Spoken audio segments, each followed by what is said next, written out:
What's up with it, everybody? You tune in to another episode of Everything Boxing. There you go, talking that boxing again. I don't watch reality TV. I watch boxing. Yeah, you already know how we do. You know, when you step in the building, let me know you off in the building. Drop in your name and let me know where you coming from.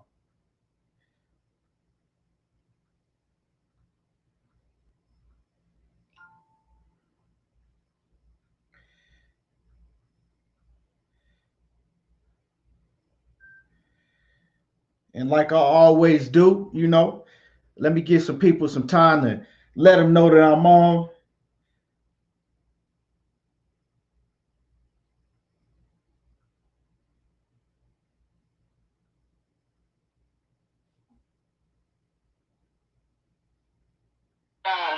Seeing me forgetting and thinking that I'm a nice guy. Something. I am nice, but I'm awful crucial with these hands. What's up, Pensacola in the house? What's up, Jersey, DC, all my people all over the world, baby, Palestine, New York, everybody. What's up, people? Pensacola in the house. Go. Roy, how much of your motivation tonight, if any, had to do with Jane Mosley's What's good with it? The J Fighter, what's happening? Mr. Reds, J off in the building, what's good? Mike Oliver, what's good coming in from Connecticut? Lewis hitting off in the building, what's good?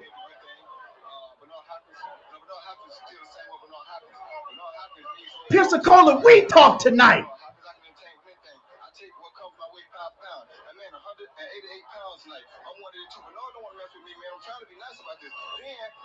What the hell I gotta spend a 650 figure with him for? He ain't never beat me. He ain't never beat nobody. He got one name on his record.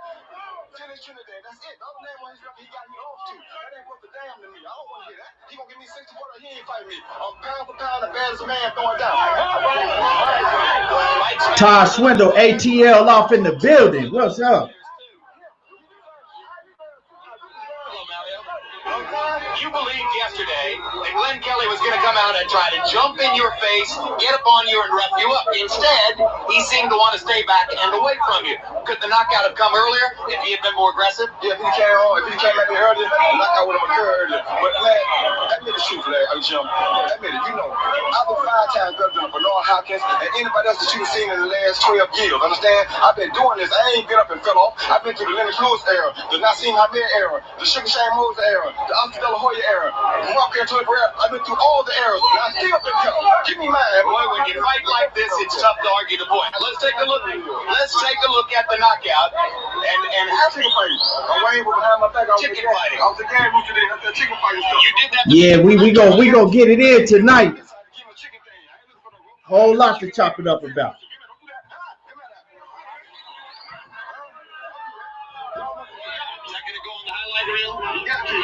Pensacola, we do the talking tonight. Roy Jones was a beast. Man, I miss seeing Roy in the ring. But yeah, like I said, when you come in the building, drop your name, let me know where you coming from.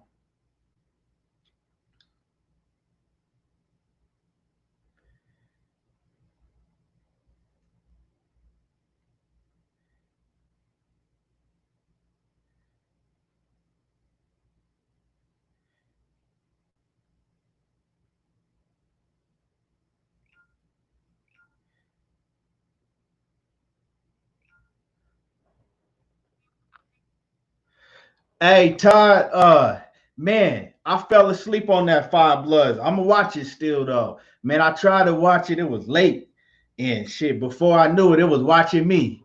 Shit, getting old. I'm getting old. When I lay in bed and try to turn the movie on, half of the time, I don't make it too far. But I'm still gonna watch it though. I heard about it. I heard about it. A lot of people been. It's crazy because I never heard about that movie until you came on here and told me about it. And then since then, a lot of people been talking about that movie, telling me about it. Joe Mar, my boy Joe Mar, what's going on? Coming in from the 520. What's up with it, my guy? And like I said, I'm gonna get this show started real soon. Just letting some people know that I'm on, because I usually don't even come on this late. But I was like, shit, why not? 88 Sports Talk off in the building. Salute. What's good with it? And I know it's some fights on ESPN, but hey, they keep giving us these watered down fights. I ain't too interested in it. I might check out the main event or something. Turn it on my phone right here. Day off in the building. He said, if the money right, anybody will fight. Hey, I feel you. I hear you. We gonna see. A lot of these dudes out here talking. We gonna see. A lot of these dudes out here talking since this since the coronavirus didn't hit. So we gonna see. We gonna see real soon. Let me see. Hold on.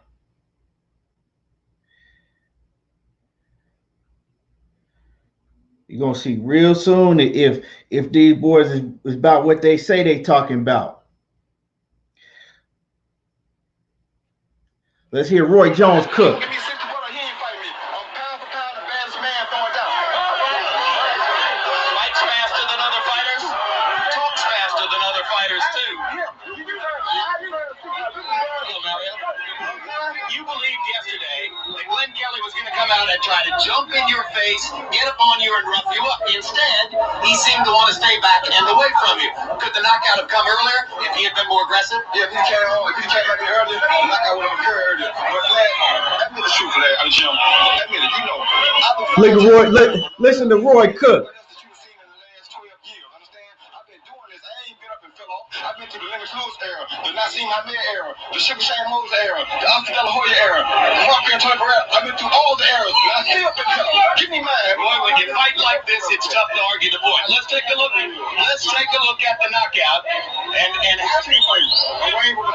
Chicken fighting. I was a gang today. That's that chicken fighting stuff. You did that to make him come at you, right? I had to make him commit. He didn't want to commit, so I had to give him a chicken thing. I ain't looking for the rope. That's a chicken wing. You know what I'm saying? Watch it. Come at that. Is that going to go on the highlight reel? Y'all must have forgot. Y'all must have forgot. Go get that album, baby. Y'all must have forgot. So, yeah, what's good with it? Yeah, Roy Jones. It'll never be another Roy Jones. Because Pensacola, we do the talking tonight. Let me see who else off in here. Cassandra Mason off in the building. She say, what's good, Mr. ETB? She said, yes, the fights is watered down, but she's still watching them. Yeah, man, these fights is watered down. And we got to ask ourselves, when are we starting? When are we going to get these big mega fights? Because I know everybody talking about, okay, we need crowds and they need crowds, but what if shit don't clear up? Because, see, it looks like that they was thinking, okay, well, when summertime comes, everything gonna clear up and go back to normal. But it ain't looking like that's finna happen no time soon. These numbers is rising. At least they say the numbers are rising. So, I mean, if we don't get no crowd, if we don't have no crowds, they just gonna have to deal with it. So it's like I'm starting to ask myself, when are they gonna start bringing us the big fights?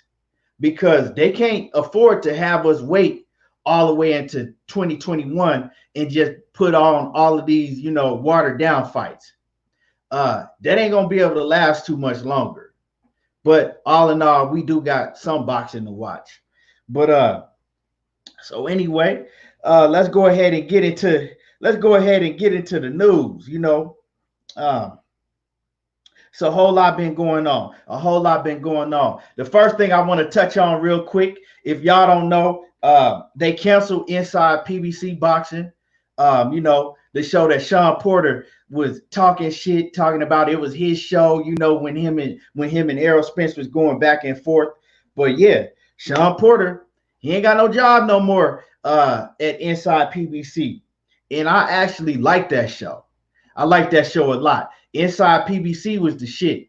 I enjoyed the show. So they didn't cancel it. It's done with now. No more Inside PBC Boxing. they yeah, you said that will hurt boxing.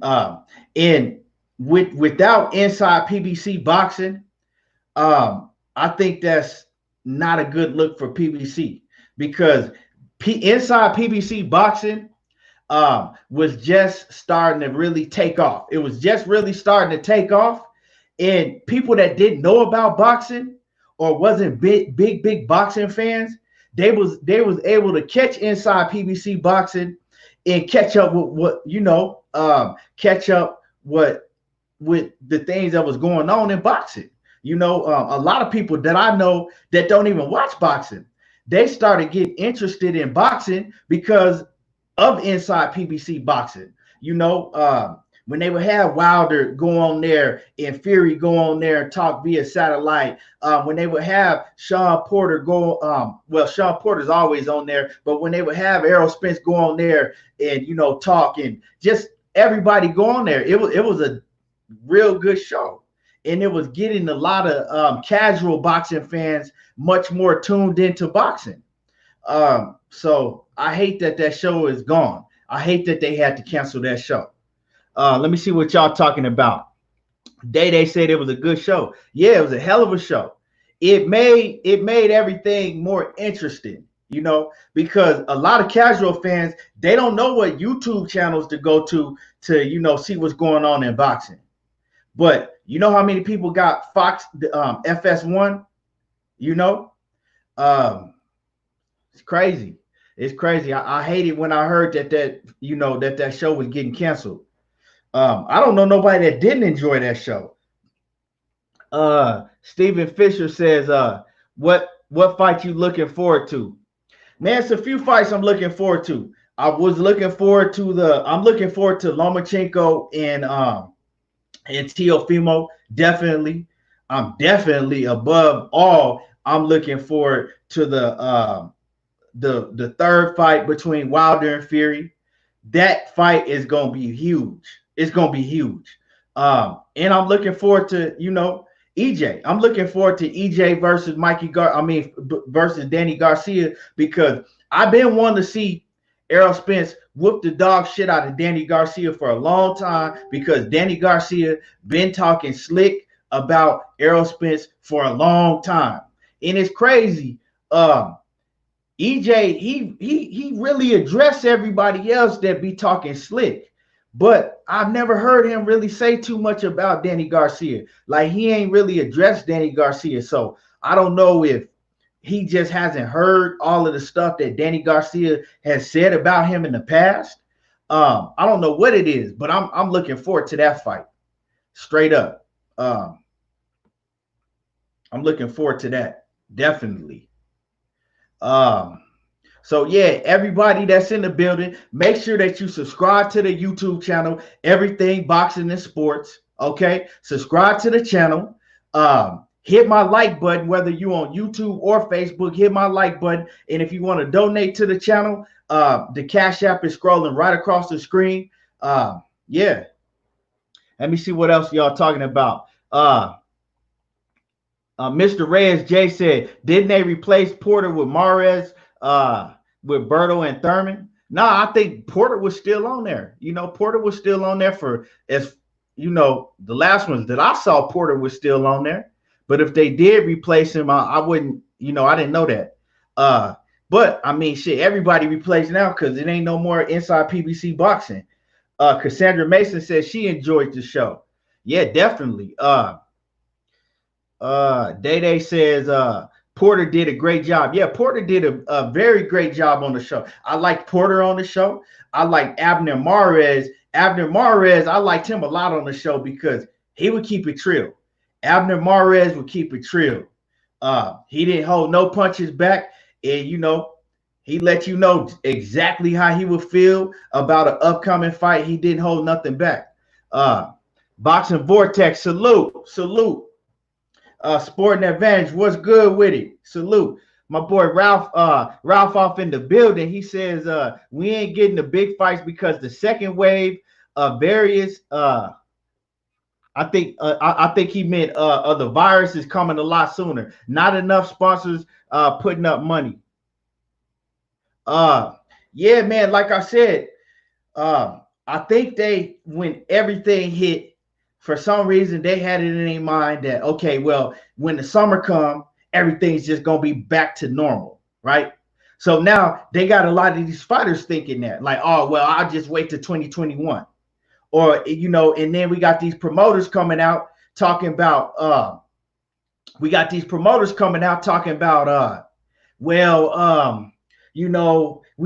can't do these big fights with no crowds and this and that. Okay, what if shit don't go back to normal? We not about to sit around until 2021. If we don't get no Wilder Fury, no Errol Spence, if we don't get these big fights, Teofimo Lopez, and Vasil Lomachenko, if we don't get these big fights just because they don't want to, make these fights because they don't see the money, being there without the crowd involved, it's going to hurt boxing a lot. It's going to really hurt boxing because a lot of boxing fans ain't diehard boxing fans like us. A lot of these boxing fans just started watching, because of Inside PBC, because of how, ESPN and Fox been promoting. A lot of these boxing fans is casual boxing fans. You dig? So these casual boxing fans is going to go elsewhere if they keep putting these watered down fights, on TV. And let me get it clear. I like a lot of these fights that they putting on. You dig what I'm saying? Like, I like boxing, period. So even if it's not a big name, I love to see these up and coming fighters.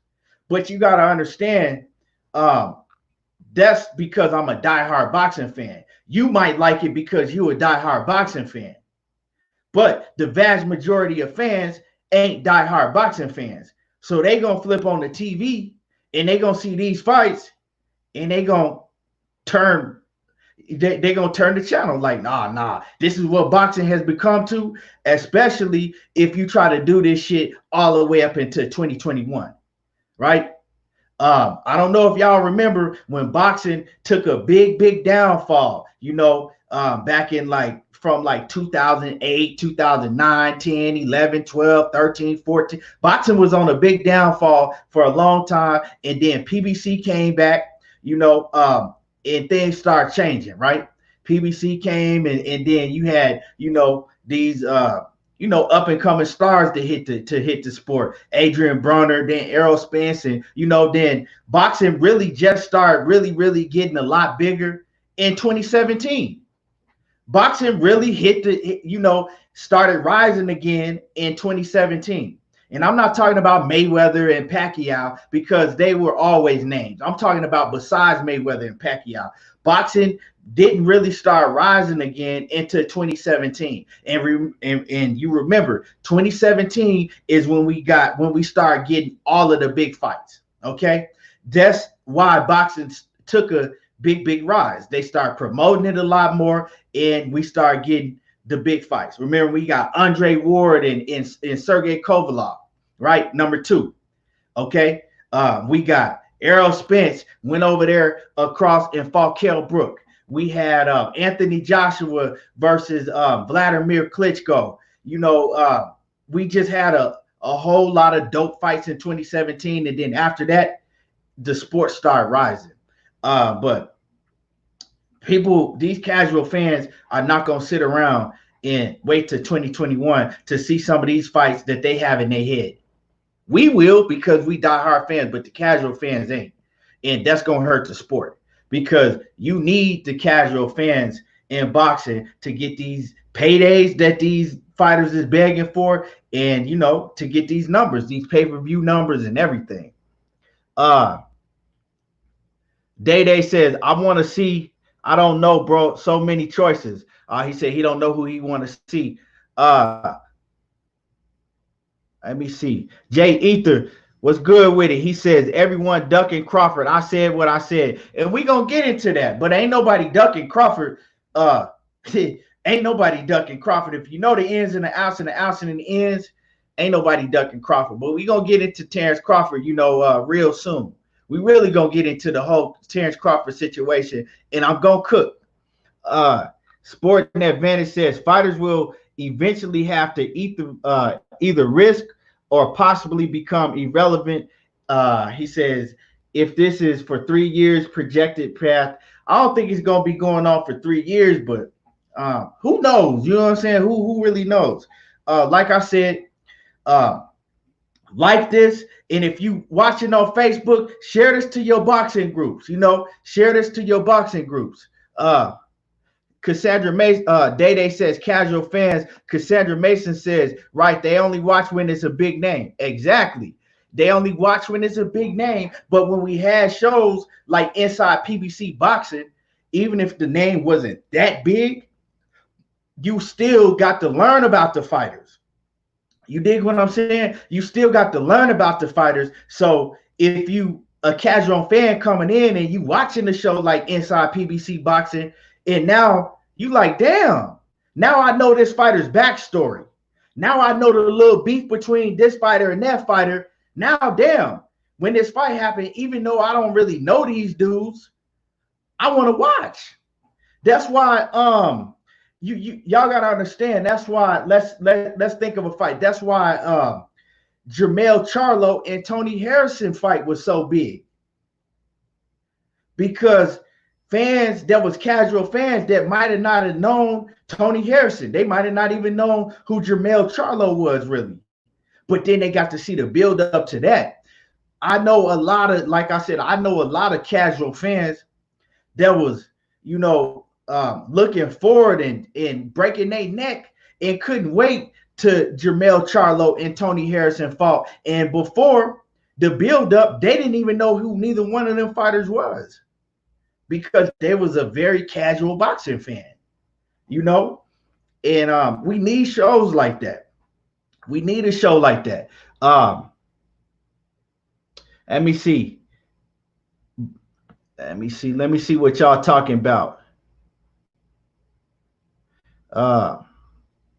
Boxing Vortex says, I watched the fights with no fans, but casuals watch them when it's big names. Yeah. Ralph says Bud versus Ugas is in the works. Told you he wasn't gonna get the Pacquiao fight. Ugas gonna give Bud a run for his money. Well, Ralph, I'm gonna talk about all of that, but I said that if y'all been watching me, if you remember when I said, when all the Bud versus Ugas, I said I'll believe it when it's signed, sealed, and delivered.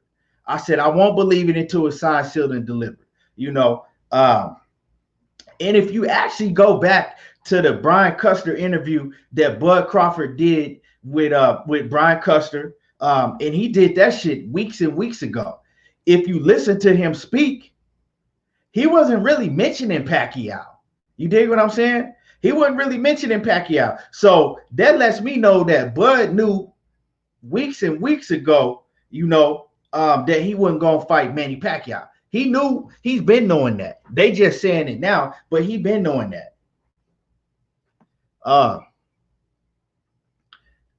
Day Day says PBC is my favorite for fights. The Zone comes in second. PBC got all the best fighters over there. You know what I'm saying? They got all the best fighters, hands down.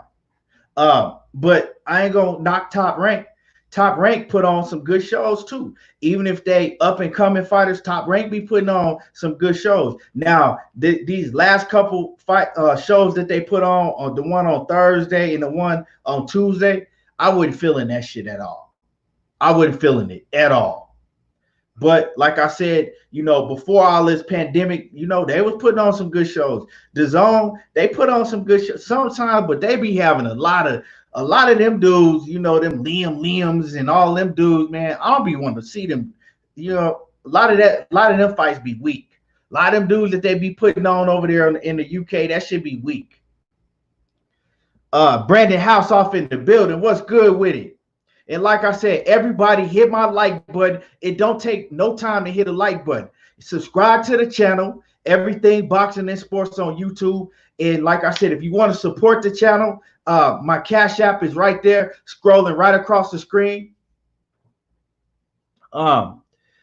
Cassandra Mason says, I just saw that Heron tested positive in their post, yeah, they're supposed to be fighting on July 2nd. they're postponing the fight, his July 2nd fight to July 14th. Yeah, I saw that too. I did see that. The lovely Miss Denise Ward's in the building. How you doing? World Combat Sports off in the building. What's good with it? Everybody go subscribe to my man Scotty White, World Combat Sports. Great, excellent content. Everybody go subscribe to World Combat Sports. He says, salute ETB. He says, if Manny faces GGG, would benefit his legacy, and is he contended? Is he contended at a catch weight? Subscribe. Yeah. Okay. And I'm gonna get into that, and I'm gonna talk about all of that. You know, talk about all of that. So, yeah. So, man. So basically, like I said, they're gonna have to get on the ball, because every boxing fan is not gonna sit around and wait for 2021 to come to see some of these fights that we've been waiting to see. You know, if they got to do it with no crowd, they gonna have to do it that way. If they gonna have to go overseas and do it, they gonna have to do it that way. But like I said, it's gonna put a real bad taste in casual boxing fans, even diehard boxing fans. It's gonna put a real bad face on boxing if they wait all the way until 2021. You know, because every time we hear a big fight, we hear, you know, we hear these big fights, and then we hear these numbers rising. Now, you know, a lot of these big fights they saying can't happen until 2021. So, you know, I don't know. Boxing fans are not that patient. Boxing fans are not that patient. So, you know, that's just what it is, you know. So we gonna have to see. We're gonna have to see what goes down, what happens. One more thing that I want to get into before I touch on the Manny Pacquiao and the Triple G situation. I want to talk about Emmanuel Navarrete. Okay, now he fought. I think he fought this past Thursday, or was it the weekend? Well, he just fought right this past week. Emmanuel Navarrete, right? And we saw that he fought at 126 pounds. Now, I seen him fighting at 126 pounds. He on Top Rank. He looks, from the sounds of it, Emmanuel Navarrete, he's moving up to 126 for good. Now, if he move up to 126, what about that smoke with Shakur Stevenson? If Emmanuel Navarrete, if he fights at 126, why can't they? I know that Shakur Stevenson recently moved up to 130, but for a fight like that, they can get that smoke. They can make that fight. They both on Top Rank. That will be a hell of a fight. I know, you know, Shakur Stevenson had to move up because would nobody give him no fights really at 126 after the Josh Warrington fight fell through. He couldn't really find nobody else that wanted to smoke with him at 126, you know, and so, hey, what y'all think about that? Why can't him and Emmanuel Navarrete fight? That's a hell of a fight. Although I know Shakur Stevenson was schooled the fuck out of him, but that'll be a hell of a fight, because even though Emmanuel Navarrete is coming up from 122, I believe. Shit, he's still a heavy hitter. He's still a volume puncher, and you know, it's a good ass fight. I would love to see that fight. What y'all think about that fight? What y'all think about that fight? Shakur Stevenson versus Emmanuel Navarrete.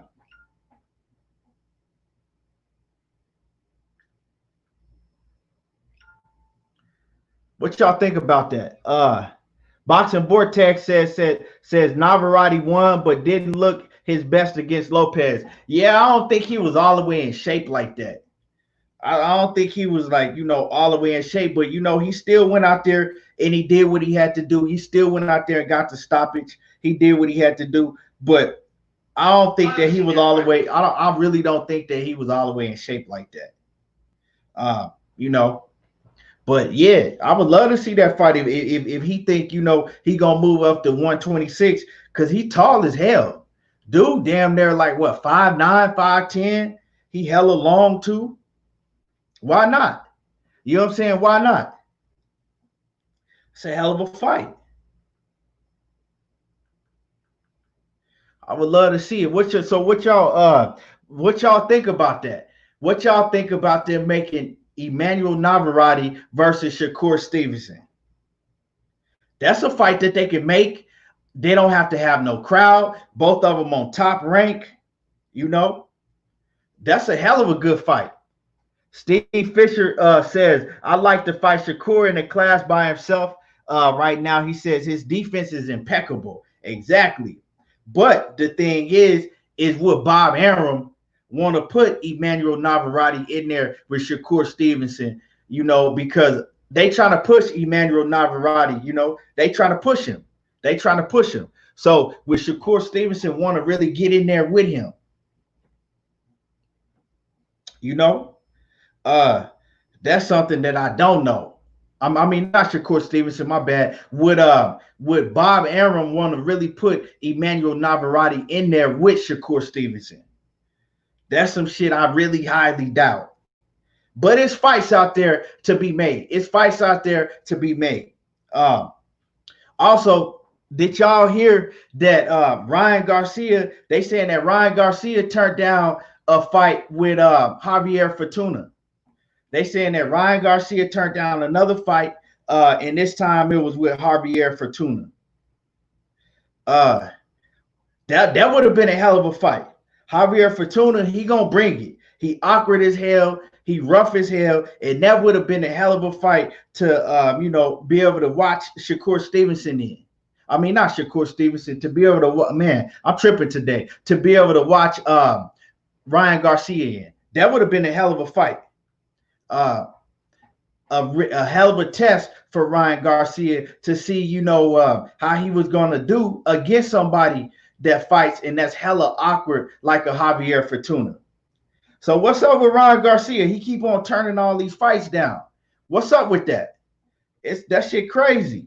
Like I don't know. I know last time that he turned down 200,000. And I know he's a draw. He got like 4 to 6 million people, on his Instagram followers. So he's a huge draw. But the thing is what are they trying to pay him? What was they trying to pay him for a fight with Javier Fortuna? What's the deal with that? That would have been a hell of a fight to see. Ryan Garcia versus Javier Fortuna. So where does Ryan Garcia go from here? If he turning down all of the fights that they bring into the table, where does Ryan Garcia go from here? Are they going to, give in and start paying him what he want? And what is he asking to be paid? I don't even know what he asking to be paid. World Combat Sports says Ryan Garcia is bulking back against Oscar right now. He says he needs to glove up and take the fight versus Fortuna. I feel you. Like, you know what I'm saying? Right now, you ain't like, you still hella young. If you think that you as good as you say you is, take the bread, right, that they offering you, whoop one of these names, whoop a dude like Javier Fortuna, whoop a dude like Jorge Linares, right? That's going to put you in a position when you come back next time to be able to say, hey, now y'all know what I am.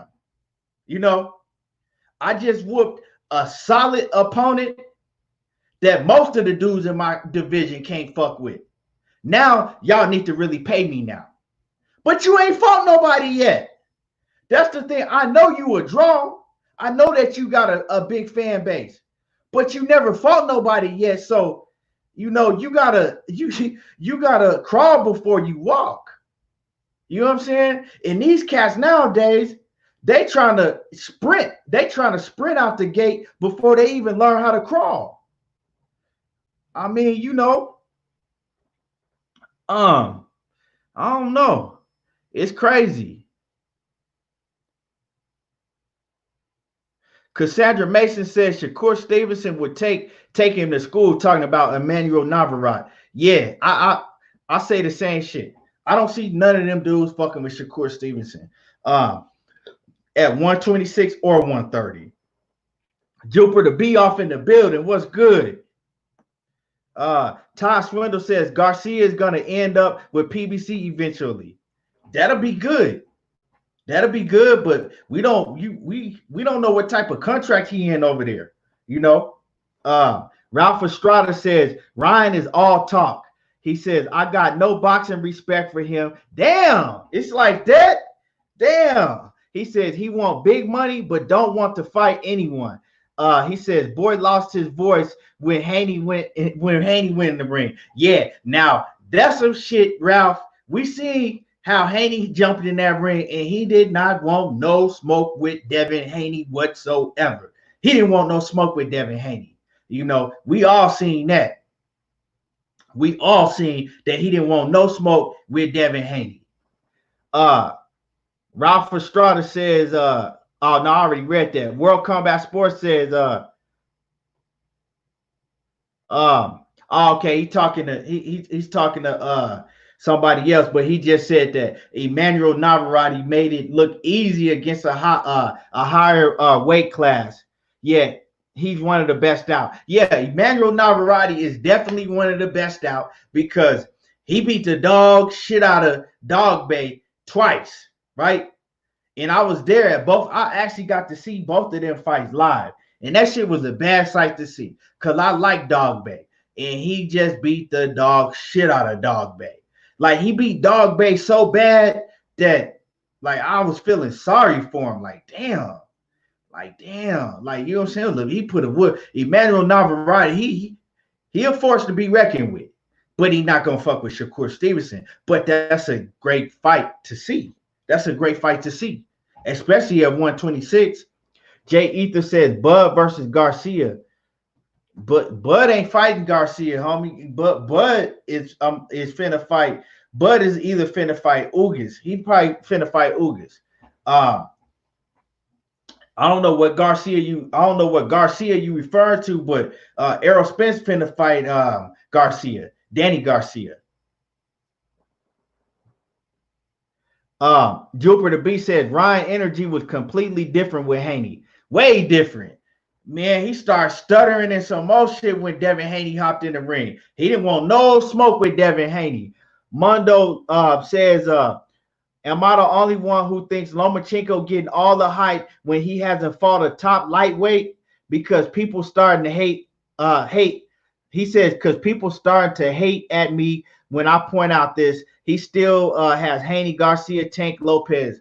Well, you can't say that he ain't fought nobody at lightweight. First of all, Lomachenko got a hell of a resume. Okay, he got a hell of a resume. And then at lightweight, you forgetting Luke Campbell is a gold medalist. Luke Campbell is a gold medalist. He fought Luke Campbell. He fought Jorge Linares.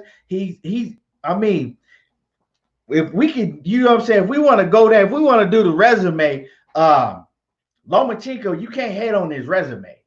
Like, I think you tripping, you know, I mean, and then you say that he ain't fight Lopez, okay? Let me break it down. Since we're gonna go there, I can't agree with you, my guy. I can't agree with you because you say that he still ain't fought Haney. Okay, well, the Haney I can agree with you because that whole franchise belt that Lomachenko took, but he said that he didn't want to take the franchise. You know, he tried to put it on his team or whatever, but for some reason he didn't look like he wanted no smoke with Haney at that time, whether it was his team or him, you know. So I can agree with you on Haney, right? But then you gonna say Garcia been fighting at 140 and 147, so we got to cancel that out. I know back when Garcia was at 135, Lomachenko wasn't fighting at that weight class yet. Now, but we go talk about Teofimo Lopez, okay? Him and Teofimo were supposed to fight. So you can't put that, you know, they were supposed to fight. We would have already seen him and Teofimo Lopez fight if it wasn't for this pandemic that happened, right? And then Tank Davis You can't put Tank in there out of everybody. You sure can't mention Tank and act like he ain't fought Tank or he ducking Tank, because he's called Tank out time after time after time again. And Tank was doing just like Devin Haney. I mean, was doing just like Ryan Garcia was when Devin Haney hopped in the ring and got in his grill. He was quiet. Tank was quiet for a long time when Lomachenko's name was brought up. Lomachenko still calling out Tank, and he been calling out Tank. So you can't put that on Lomachenko. So I mean, that's what that is. You said you didn't think Campbell was in the top, but I agree on Linares. Campbell's a hell of a fighter. You know what I'm saying? Campbell's a hell of a fighter. Gold medalist. You know, in Campbell, he still was getting better and better. Campbell's a hell of a fighter. So, you know, you can't knock Luke Campbell. He's a hell of a fighter. Brandon House says, yeah, the dog bait loss had me about to cry. No. Hey, his whole family was sitting behind me in the fight. And they was yelling that shit through the whole fight. And then it just got quiet, and I seen the looks on their face, and that shit was sad. I ain't gonna lie. You know, that Naho got real quiet. The Naho. Hey, because I was yelling it too. I was going for Dog Bay, but I knew he was going to lose. I was going for Dog Bay, but I knew that he was going to lose. Because if you saw the first fight, when you get beat like Dog Bay did in the first fight against Navarrete, it ain't no coming back from that. Like when you get totally dominated like he did, it ain't no coming back from no shit like that. He was just dominated in every part of the game. Todd Swindle says Gary Russell also fought Lomo. Oh, well, yeah, we all know that, but that was at a lower weight class. I think he was talking about, I think what Mondo was trying to say is that Lomachenko hadn't fought none of those guys at 135. But like I said, he ain't ducking no smoke from none of them dudes. The only person that you could say that he ducked or was ducking is Devin Haney. But you know, it's Devin Haney. So I could agree with the Devin Haney. But since then, he said that he want to fight Devin Haney since then. So we'll see, you know, if it's real when everything clear up. Mondo also says, I understand, I agree, but the guy is about 32 and really no legacy fight. What you mean? He beat Gary Russell already. He beat when everybody was calling him out, talking about that he was scared of Regendow. He whooped Regendow.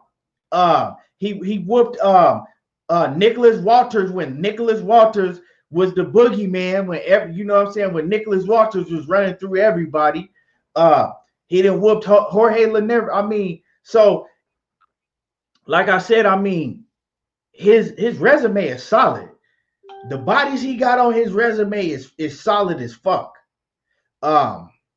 So I mean, yeah, he's still gonna have to fight. You know, he still got to fight Tank Davis. If Tank really want that smoke, he gonna fight Teofimo Lopez. Shit, it's a lot of fights out there. He 32, but as far as professional in the professional ranks, he hasn't taken that much punishment. He ain't taking that much punishment at all. Plus, he don't even have a lot of fights. What, he got like 13 professional fights or something like that. So, you know, as far as the professional ranks, I don't think he got a lot of wear and tear on his body. Plus, you got to think that's not that old for somebody that keeps that stays in shape, that keeps up with their body like Lomachenko does. Nobody was calling, and don't wait now. Before when I say this, don't say that I'm comparing him to Floyd Mayweather at all, because I would never compare Lomachenko to Floyd Mayweather. But what I'm saying, nobody was saying that Floyd Mayweather was old at 32 years old.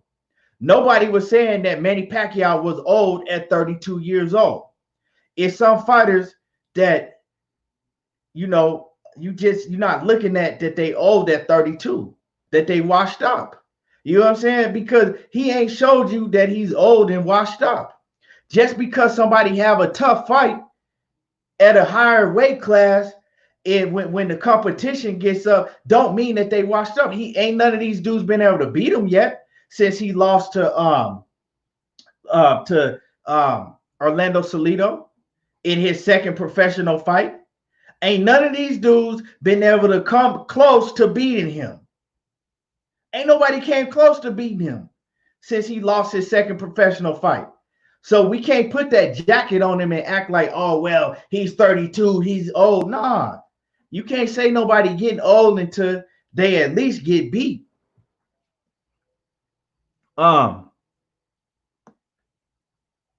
Benny Davis off in the building. Joe Tom off in the building. What's up with it? Let me see. Let me see what y'all talking about. He says Pacquiao by 32 years old had legacy fights. I mean, because that's a whole different weight class. You dig what I'm saying? You don't have a Shane Mosley, Oscar De La Hoya, all of them big names at 130 or 135 pounds. Name somebody that he could have a legacy fight that has the star power that them guys had at 130 and 135 pounds. That's why you can't really compare that. Because if you go down and look at his resume, dudes like Gary Russell, come on now. Guys like fighters like Gary Russell, fighters like Rigondeaux, that was considered number one pound for pound by a lot of dudes at that point in time when he beat Rigondeaux. Come on. What's good? Junior off in the building. Joe Tom says, what about Spence versus Canelo at 160? But that's not a fight that's relevant right now. You know what I'm saying? That ain't a fight that's really relevant right now. Well, it's gonna be a while before we see something like that, if we do see it. You know, I thought it was gonna happen before, but we know what happened. A whole lot of events happened since then. Brandon House says Loma got 14 pro fights. Yeah, that ain't shit. I don't care how many amateur fights you got. Yeah, you got 400 amateur fights, but amateur, you only fight 3 rounds. You know what I'm saying? You fight 3 rounds, and that's it. So in the pros, he hasn't had a lot of wear and tear in the pros. Mondo says, do I got a prediction for Spence versus Crawford? I'm rolling with Spence all the way. But I've talked about that plenty of times, and I explained and broke down why I took Spence, why I'm taking Spence. But it's going to be a hell of a fight. It's going to be a hell of a fight. And like I said, if you in the building, hit my like button. Subscribe to the channel, Everything Boxing and Sports on YouTube. Just go to YouTube, subscribe to the channel, hit the bell icon. So when I come on, it'll pop up and you know that I'm on. And like I said, donate to the Cash App if you want to donate. If you can donate to the Cash App. The Cash App is scrolling right across the screen. And yeah, and I appreciate it. You said that he was offered to go up to 140 to fight Pacquiao and turned it down. Why would Vasyl Lomachenko go to 140 and fight Pacquiao? Pacquiao, okay. So if you go to 140 and fight Pacquiao, that's Pacquiao's basically original weight. Pacquiao don't really have to cut no weight to get down to 140. If you look at what Pacquiao weighs in at, right? Pacquiao walk around, he don't walk around too much heavier than 140. Pacquiao got to eat to make 147, right? So you want him to fight Pacquiao at a weight that Pacquiao can fight at comfortably. Pacquiao can fight at 140 comfortably. He don't got to drain his body to make the weight, none of that. He can fight at 140 very comfortably, right? So you want him to fight Pacquiao at 140, when Vasil Lomachenko is really like a 126-pound fighter. He just moving up, continue to move up in weight because he just running through everybody at the lower weight classes. So that's the only reason he moved up. So, I mean, you can't knock him for turning down a fight. I mean, but they never sent no contract. It was talks out there. So you can't turn down a fight if there's no contract ever sent or presented. But it was talks out there, and I think that he just, was like, nah, he wasn't ready to move up to 140 pounds. I mean, it is what it is. Everybody is not Roy Jones Jr. You know what I'm saying? Everybody is not Manny Pacquiao. Oh yeah, so yeah, I'm Cassandra Mason. I'm gonna get into that right now. I'm gonna touch on that right now. But let me read this comment. He says, I don't know how healthy Spence is good. Benny Davis says, is there a chance of Lomo and Crawford meeting at a catchweight to make a super fight? Is Crawford too big? What's your thoughts? Yeah, Crawford, that's a fight that would never happen. Crawford is way too big for Lomachenko. That's a fight that would never happen. Mondo Lawrence says, brother, it's legacy fights. Pacquiao came up to fight De La Hoya 2 weight classes. Floyd went up 154 to fight Oscar. These are legacy fights. He needs one of those to take a risk. I mean, you can't knock him for that. You can't knock him. You know what I'm saying? For that. That's just my opinion. But so let's go ahead and get into it. Let's go ahead and get into, Manny Pacquiao and Triple G. That's what I'm saying. That's what people want to hear. That's what we're gonna talk about. We're gonna get into Manny Pacquiao and Triple G. Before we do that, if you watch it on YouTube, share this, to your boxing groups, and like this. Share this to your boxing groups and like this. Now, so talks have been. It's been some talks going around that Manny Pacquiao is serious now about moving up to fight Triple G. Manny Pacquiao is serious about moving up to fight Triple G. And we all know that Triple G is kind of on the downslope. Triple G is on the downslope. We seen Manny Pacquiao versus Keith Thurman, and Manny Pacquiao looked like he rejuvenated. So it's the opposite going. You know what I'm saying? Manny Pacquiao looked like the old Manny Pacquiao, and then Triple G, he looked like he declining.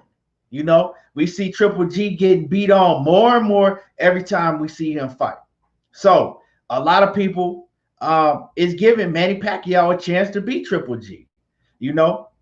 And me, honestly, that shit kind of crazy to me because, Manny Pacquiao, when he was young, some say that he was on that shit. When he was young, when he was throwing 1 million punches per round from the first to the 12th round, if it went that long, when he was hella active, when a lot of people were saying that he was on EPO. If you don't know what EPO is, basically it's the same performance enhancing drug that Lance Armstrong was taking. Now, I don't know. I have my thoughts, and I think that Manny Pacquiao was on some shit, but he never got caught. But the thing is, in order to find EPO in your bloodstream, you have to take a blood test, and we all know that Manny Pacquiao refused to take a blood test back then. But all in all, anyway, moving along, Manny Pacquiao, we seen Manny Pacquiao going up, fighting everybody. You know what I'm saying? He was fighting everybody that was out there. It didn't matter who it was. Antonio Margarito, Oscar De La Hoya. But he did make Oscar De La Hoya come down to 147. So he did drain Oscar De La Hoya, but he was fighting Joshua Clottey. That fight to me looked like it was, Joshua Clottey said that shit was basically, he took a payoff. He talked about that in the interview that he did over in Africa years ago, but that's a whole nother story. But anyway, Manny Pacquiao was moving up, dominating everybody, when he didn't have to take no blood test. But Triple G is a whole different, Triple G is a career-long middleweight. He's not somebody that was moving up to middleweight. Although he's not the biggest middleweight, he has been fighting at middleweight his whole life. So he's not a blown up middleweight. Triple G hit harder than a motherfucker, right? Manny Pacquiao, he still can move, but he can't move like he used to. We've all seen Manny Pacquiao slow down. Triple G has slowed down, but if Triple G can cut off the ring against Manny Pacquiao, and he land one of them hard ass shots on Manny Pacquiao is going to sleep for good. This is the thing, right? We all know Triple G has not, your power don't go. Triple G may have lost some speed and some of his reflexes, but his power is still there. He still got that fucking solid ass jab. He still can hurt you to the body and knock your head off. And like I said, he's still gonna press the action and try to cut off the ring on you, right? Triple G still gonna press the action and try to cut off the ring on you. And the biggest thing everybody needs to look at when it comes to Triple G and Manny Pacquiao can't hurt Triple G. Now think about that shit. Manny Pacquiao cannot hurt Triple G. The reason I'm saying this is because we've seen Triple G get hit by bombs by Canelo. We didn't see him get hit with bombs by Daniel Jacobs. Them dudes is natural middleweights. Danny Jacobs is a natural middleweight, right? Canelo is a big dude that pack a lot of power, and he walked through that shit. So do you think Manny Pacquiao is gonna be able to hurt Triple G? No. So Triple G is gonna press the action and come forward and walk through all of that shit that Manny Pacquiao's throwing. And he's gonna eventually catch Manny Pacquiao and start breaking him down with them hard ass shots that he's throwing. Because Manny Pacquiao, he can't go a full 12 rounds without getting caught. He can't do it. You know, he's eventually, like I said, Triple G eventually is going to cut the ring off on Manny Pacquiao. And when he cuts that ring off on Manny Pacquiao is going to be in some real danger. And we're not talking about the same Manny Pacquiao that was whooping these dudes in 2009 and 10. And, you know, like I said, y'all don't, Manny Pacquiao, don't do that. Triple G and his team, they sent a message to Manny Pacquiao too. They let him know, like, hey, we not Antonio Margarito. This ain't no Antonio Margarito, right? They sent a message to Manny Pacquiao like, hey, you better think twice before hopping in the ring with me. You better think twice because I'm not no Antonio Margarito. I'm not no Oscar De La Hoya that you had to drain to come down to 147. You dig what I'm saying? Think twice before you do some shit like that. But me, truthfully, I don't really think that Manny Pacquiao is that serious about that shit. You know, it's no way in hell I see Manny Pacquiao fighting Triple G at 160 pounds. I just don't see it. I know, like I said, it's been a whole lot of COVID-19 talking, a whole lot of COVID-19 capping. You know, a whole lot of capping going on, you know, ever since the COVID-19 hit. And that's some shit that I do not see. I do not see Manny Pacquiao, you know, doing some shit like fighting Triple G. And I don't see what that, like, you know, I mean, he don't need to do nothing like that. Like, Manny Pacquiao legacy has already been made. I mean, he's already in the books as one of the greatest of all time, right? A lot of people tell you that he is the greatest of all time. I don't think so, but a lot of people will tell you that. Manny Pacquiao really don't have nothing else to prove. Manny Pacquiao could have retired when he beat Keith Thurman, and he would have, you know what I'm saying, he would have had the highest of praise. You know, you can't take nothing away from Manny Pacquiao. So why would you put yourself in danger, like serious danger, to go and face somebody like Triple G? And I don't like Triple G. I don't like Triple G. I don't like nothing about Triple G no more. And so it's not like I'm just talking because I like Triple G. This is some shit that I really feel like. I really feel that if he got in there against Triple G at 160 pounds, he will get hurt. I mean, you can't expect him to move around and do for 12 rounds. Like Triple G just gonna stand there and chase him around for 12 rounds and not land nothing and not figure out how to cut the ring off. No, like I said, we're not talking about a Manny Pacquiao that's still in his early 30s. No, we're not talking about that Manny Pacquiao. We're talking about a Manny Pacquiao that's like 41 years old.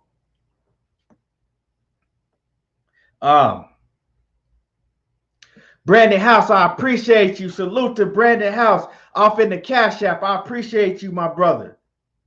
Supporting the channel. I appreciate you in the Cash App. Let me see. Who else? What y'all talking about in these comments? Let me see what y'all said. He says, Lawrence Williams says, since Besputin B sample came back positive and Ugas is the mandatory for the vacant WBA regular, if he goes the route, is he ducking Bud? If he go for the WBA regulars, is he ducking Bud? Who's the WBA regular? Is that's the belt that Manny Pacquiao got? I don't think that's not. I don't think that fight happened. Manny Pacquiao is not gonna fight nobody like Ugas, right? And we all know that shit. Even if Ugas does become the mandatory for that belt that Manny Pacquiao got, we all know somebody with the status that Manny Pacquiao has, they don't have to. He ain't gonna have to face no mandatory. You dig what I'm saying? He's not gonna face. He's not gonna have to face the mandatory. Yeah, that WBA regular title, if I think that's the title that Manny Pacquiao got, right? So yeah, Ugas would never fight Manny Pacquiao. Manny Pacquiao would never fight Ugas because Ugas is not a big enough name at this point in his career to be able to fight Manny Pacquiao. Manny Pacquiao lose to somebody like Ugas, that's gonna look bad on him. You dig what I'm saying? To casual boxing fans. If Manny Pacquiao beat somebody like Ugas, okay, to diehard fans, that's gonna mean a lot to us. But to casual fans, it's gonna look like that Manny Pacquiao beat some dude. Who is this guy that Manny Pacquiao just beat? You dig what I'm saying? So it ain't enough money in it. You know, that would be. It wouldn't even make sense for him to fight Ugas.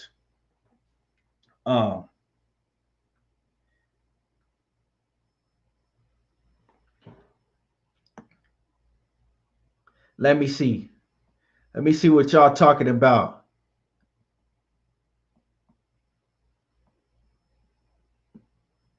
Cassandra Mason says, who honestly thinks Manny Pacquiao can beat Triple G? It's crazy. I've been hearing a lot of people think that. Yeah, I've been hearing a lot of people think that, you know. And subscribe to Blue Blood Sports TV. Everybody, if you're not subscribed to Blue Blood Sports TV, make sure that y'all subscribe to Blue Blood Sports TV. Blue Blood, I was hearing Blue Blood cook about this, and Blue Blood, he was giving Manny Pacquiao a chance, you know, although I disagree, and I just broke down why I disagree, but, you know, he was giving Manny Pacquiao a chance, but I just don't see how Manny Pacquiao, he can't move around in the ring and just stay away from him. Boo, boo, boo, boo, boo, boo. His way to a fucking 12-round decision against Triple G. And he can't hurt Triple G. Triple G got one of the best chins ever in boxing history that I've seen. You know what I'm saying? Whatever you want to say about Triple G, and I'm not too fond on Triple G, but the chin that man got on him is something ridiculous. Benny Davis says Pac will look good for a few rounds, maybe 4 or 5. He says until Triple G starts to land, and then we could see Pac hurt bad. He says Pac don't need wars like that at 40+ years old. Exactly. You know what I'm saying? He might last 4 or 5 rounds. You know what I'm saying? But when Triple G finally cuts that ring off, and start going to Pacquiao's body with them hard ass fucking shots and then catching them to the head, it's going to be night. Pacquiao would not survive that fight. Lawrence Williams says Mosey admitted to EPO.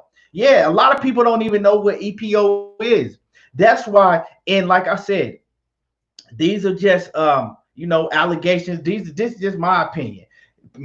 Everybody know Manny Pacquiao never got caught on nothing. But if somebody came to me right now and was like, hey,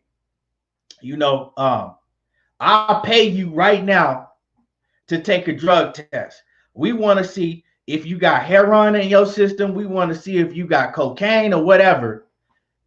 I'm going to be like, cool. I know I ain't got none of that shit in my system. I don't have no problem. Where you want to put the needle at? Where you want to put the needle? I don't have no problem with taking the blood test. Now, if I know I got some shit in my system, I'm going to make every excuse in the book to not take that blood test, right? Because Manny Pacquiao was cool with taking a piss test, but he ain't want to take no blood test. And then he was like, okay, well, I agree to take a blood test, but it got to be 24 days out before the fight. Nah, bro. Nah, man. You on some shit. And like I said, EPO is something that they only can detect in your blood. So you can piss all you want to. They can't detect that shit in your piss. It's only in your blood. And it was the same thing that Lance Armstrong, the Tour de France, that won all of those Tour de France events year after year after year. Nobody could beat him because it basically what it does is it gives you so much of stamina. It gives you so much of stamina with power. It gives you power too, but it gives you so much of stamina, to where if you're a fighter, if you're a boxer on that shit, you can have the same, you're going to have the same energy that you had in the first round when the 12th round comes. That's why if you look at how Manny Pacquiao was fighting back then, he was fighting full go and he would never slow down. He was never slowing down. So while dudes like Cotto and all of them was fading, he still had energy like it was the first round. And power. Mondo says Shane Mosley opened. Oh yeah, I read it that he said that Shane Mosley openly admitted to taking EPO. So it was in boxing. It was in boxing. EPO was something that a lot of these fighters was using because back then they wasn't administrating blood tests. They was only making you piss. So a lot of these fighters was using drugs like EPO because they knew nobody could detect it, because they wouldn't give him blood tests. Brandon House says that screwdriver punch Triple G he says is gonna kill Manny. He says, you think Marquez knocked him out? He says wait till he feel the power from full-fledged middleweight. Exactly. And then you want to fight Triple G, right? Now, I think we already seen, right? Triple G is not the best middleweight out there. Let's just, but when it comes to power, Triple G probably got the most power out of any middleweight out there, period. He got the most power out of any middleweight out there. And he might have the most power even if you go up to 168, right? So why would you put yourself in there with a puncher like that? And not on top of everything, he got the best chin, one of the best chins in the history of the sport.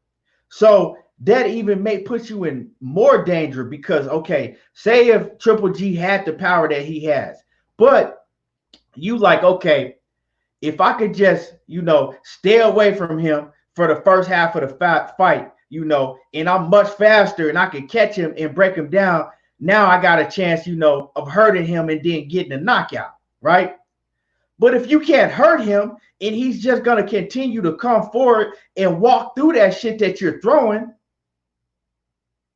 now you in a whole lot of danger, because we all know if you in there with a fighter and he don't respect your power and he know that you cannot hurt him, you in for a long night. And he's eventually gonna walk you down and break you down and get you up out of there. And that's what's gonna happen. But Manny Pacquiao will get hurt bad. Um, Let me see. Todd Swindle says Pac-Man rather fight Triple G than Spencer Crawford. That's saying a lot. Scared. He said he's scared of them young bulls. Yeah, because see, this is the thing.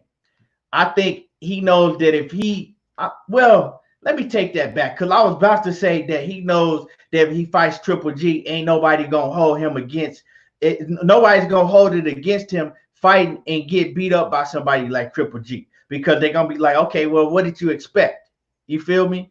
But if he beats Triple G, then he might go down in history as the greatest fighter that ever lived to most people, to a lot of people, if he fucked around and beat Triple G, right? So, you know, it's kind of like you don't got nothing to lose but everything to win in that situation.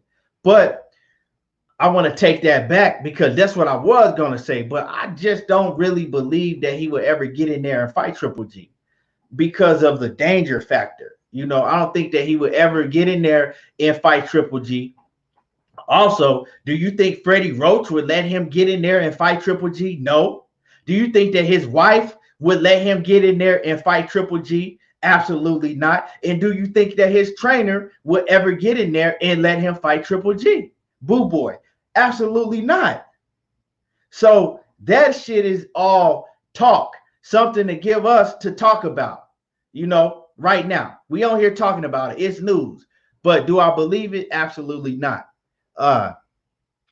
Lawrence Williams says he made Oscars come down to 145 catch weight. I thought it was at 147, because Oscar I thought it was at 147, because I remember Oscar at that point in time, Oscar was fighting at 154.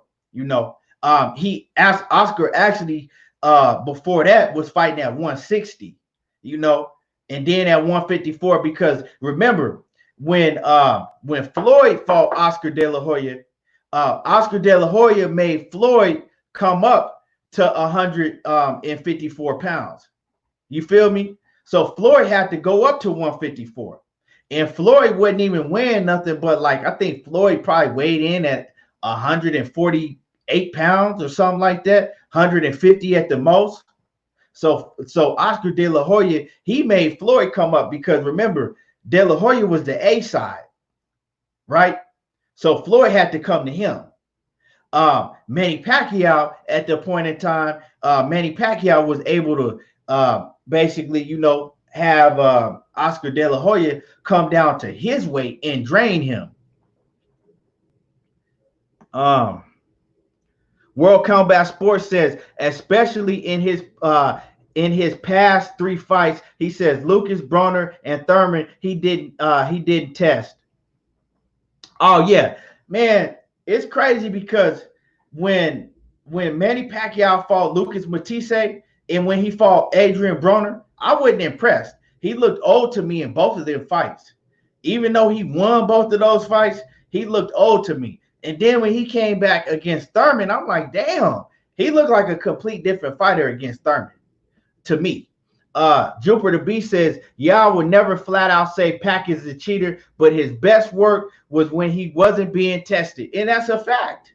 Even, you know what I'm saying? He was even having like tough fights in the lower weight divisions when he was fighting, you know, Marquez, and when he was fighting, he was having tough fights in them lower weight divisions. You know what I'm saying? So all of a sudden you move up all these weights and now you just running through these dudes like that.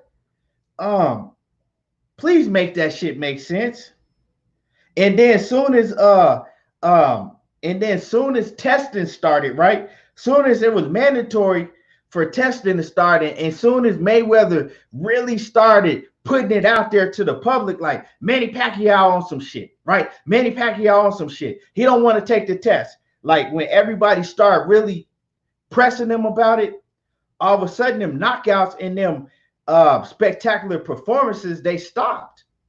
You know. So, like I said, I don't know. I don't know. You know, all of a sudden they stopped. So, y'all be the judge of that. And I'm a Manny Pacquiao fan. Don't get me wrong. I think Manny Pacquiao is a hell of a man. I like everything about Manny Pacquiao. But that don't change my views on that. I think that he was cheating back then. A lot of people don't want to hear that though. Uh Joe Tom says that's a dangerous fight for Manny at this age. That's a dangerous fight for Manny Pacquiao at any age, especially this age. Mondo says he never made Oscar come down, laugh my ass off. Oscar dictated all the terms. Yes, even the weight. Don't forget, fighting Oscar that time is like fighting a Canelo, a cash cow. Oscar made him come up to 2 weight classes. First of all, he did have Oscar come down. What are you talking about? You think that Oscar De La Hoya was just going to volunteer to go to 147 and fight Manny Pacquiao? Really? No, he made Oscar De La Hoya had to come down and weight at that point in time in order to make that fight. It was a big mega fight, and that fight wasn't going to happen if Oscar De La Hoya didn't go down to 147. Like Oscar De La Hoya was just gonna come all the way down from fighting at 160 before and go all the way down to 147 at that age. Come on now, dog. Lawrence Williams says this is a fantasy fight for me. Manny never weighed over 147. They have business to handle in their own weight classes. Yeah, that's all it is. It's a fantasy fight. Manny Pacquiao. I don't even think Manny Pacquiao has weighed 147. The highest that I've seen him weigh is like 145. He might have, but the highest that I remember I can see him win is 145. Let me see.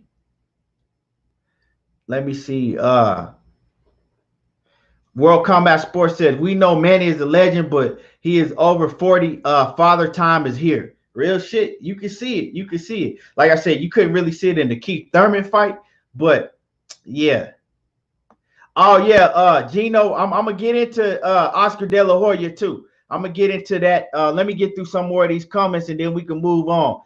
Cassandra Mason says, you know how I feel about Triple G. She says, y'all better put some respect on his name. Oh yeah, Cassandra loved Triple G. She loved her some Triple G. Brandon House says exactly. Still got power, just slow as hell now. Talking about Triple G. He's saying that Triple G still got power. He just slow as hell now. But when he lands, oh boy, it's bad. That's real shit. When he land, and he gonna land over a 12-round fight, he is gonna land. Brandon House says, the Pactars ain't gonna see that way. Ain't gonna see that way. He says GGG ain't gonna take it light on him either. Yeah, no, he's not gonna go in there and take it light on him. He says GGG comes from mob ties, a family of hitmen. It shows seen that way, the way he carried himself. Cassandra Mason said Manny is definitely a legend. Definitely. Jupiter B says he want Manny to fight Butter Spence, if not retire. I feel you. I feel the same way. Or at least I wouldn't even have a problem with him giving Keith Thurman that run back. Lawrence Williams says, I think I read that one already. Read that.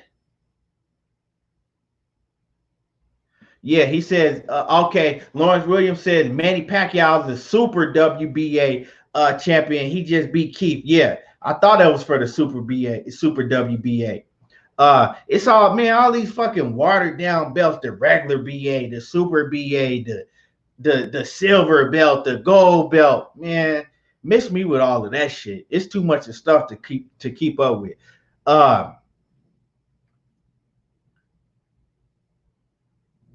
Yeah, Jupiter B said he was scared of needles, but he got tattoos.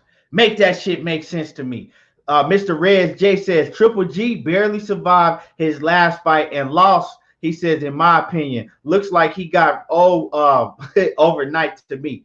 Yeah, I think that he lost that last fight too versus Derevyanchenko, right? I think Derevyanchenko whooped his ass, but Derevyanchenko is a full-fledged middleweight. Derevyanchenko is a highly, highly decorated amateur. Derevyanchenko ain't no motherfucking pushover. Ain't none of them dudes could just go beat Derevyanchenko easily. He give any of them dudes at 160 pounds a real problem. So you can't really, Manny Pacquiao is not a 160-pound fighter. Manny Pacquiao cannot take Triple G's power. Jupiter B says we don't have proof, but common sense is Manny cheated. Oh, I think I had read that one. Leonard Ellaby's nose off in the building. What it is, salute. Jupiter B says Thurman definitely deserve a rematch. My boy Act Reacher off in the building. Everybody go subscribe to Act Reacher. Go subscribe to the Jab Jamboree. You see it in the comments. Go subscribe to my boy Act Reacher, the Jab Jamboree. Great content. Make sure y'all go support him and subscribe. And everybody that's in here, if you're not in here on YouTube, make sure you subscribe to my channel on YouTube. It's everything boxing and sports. And hit my like. Make sure you hit the like button because it don't take nothing to hit a like button. And if you want to support the channel, the Cash App is scrolling right across the screen. Support the channel, and anything. Javier Verdego says, I agree. Water down all these title belts. Yeah, I'm sick of all these title belts. World Combat Sports says, speaking of franchise champion, do you believe Spence will be the first black nominee? And do you think Spence will take it? Do I think that Spence will be the first to take a franchise champion? No, I don't. And that he'll be the first to be the first black man to be nominated to basically to get a franchise championship belt, because we know that they haven't offered a franchise championship belt to none of the black champions. But nah, I don't think so. I don't think, because Errol Spence ain't cut like that. Errol Spence don't give a fuck about no franchise championship belt. Errol Spence, he didn't let you know. He's been letting us know time and time again who he want to fight, and who he want to fight is Manny Pacquiao, Terrence Crawford, and Danny Garcia. After that, he moving up. Only way, World Combat Sport, the only way that I see Errol Spence taking a franchise championship belt, if he's offered one through the WBC or whatever, the only way I see him taking that is if, he's just looking at it to the fact that, okay, he don't want to have any mandatories get in his way of fighting those opponents that I named. I can see him taking it, in that case. But like I said, Errol Spence is cut from a different cloth. So if he did take a franchise championship belt, he would take it solely for that reason.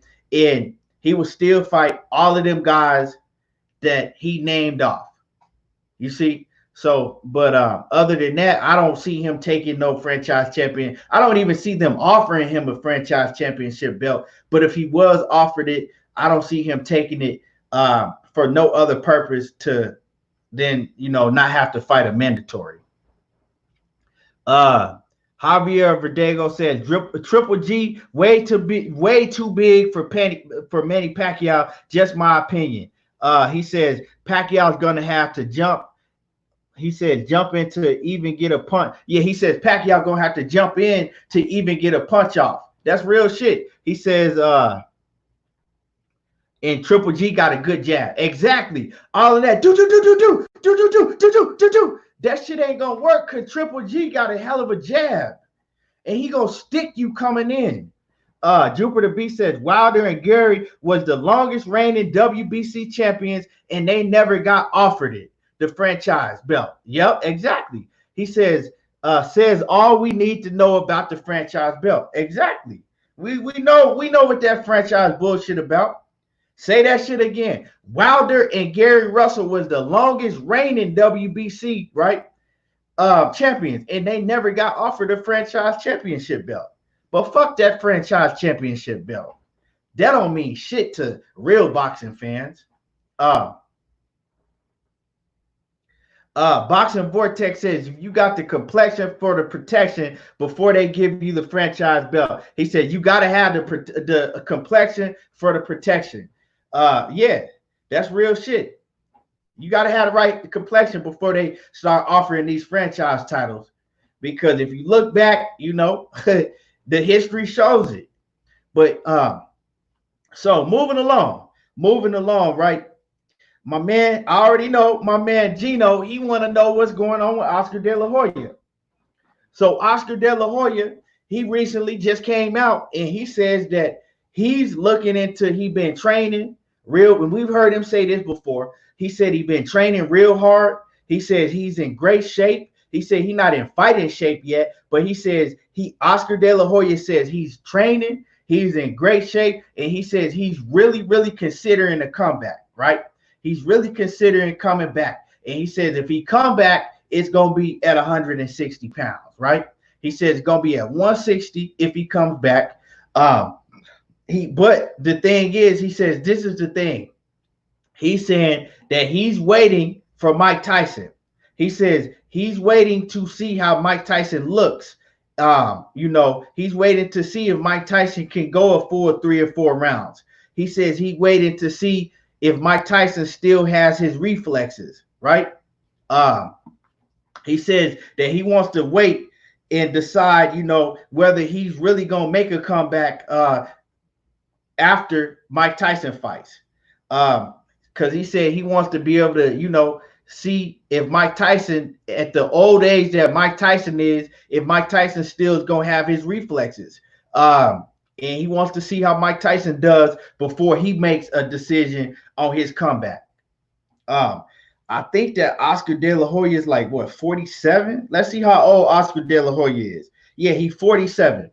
So Oscar De La Hoya, you know, he a lot younger than Mike Tyson. What's Tyson? I think Tyson is 54, right? So Oscar De La Hoya, you know, he younger than Mike Tyson. But the thing is, they both got a heavy history of not taking care of their bodies, a heavy history of snorting a whole lot of cocaine. Both of them do, right? Right. Hold on. Let me pause the show real quick. This dude, Billy Jr., this coon ass motherfucker right here. This dude, every time I post something, he go on there and puts it like this dude follow me everywhere. Now he off in the comments. He follow me everywhere. This dude is a fucking clown, a pure clown, right? He get up under my comments, but every time I see him, he following me everywhere. He got some type of infatuation with me. He get up under the comments and talk slick, you know what I'm saying? But I don't do none of that. I don't even pay attention to this dude because I don't do none of that talking back and forth on social media. You know what I'm saying? I don't really do that because in real life, I'll beat the dog shit out of you. You know what I'm saying? I will beat the dog shit out of you in real life with no problem. You know what I'm saying? But I don't do all of that talking back and forth on social media, you know. But I don't know, dude. You got some type of infatuation with me, but I don't roll that way.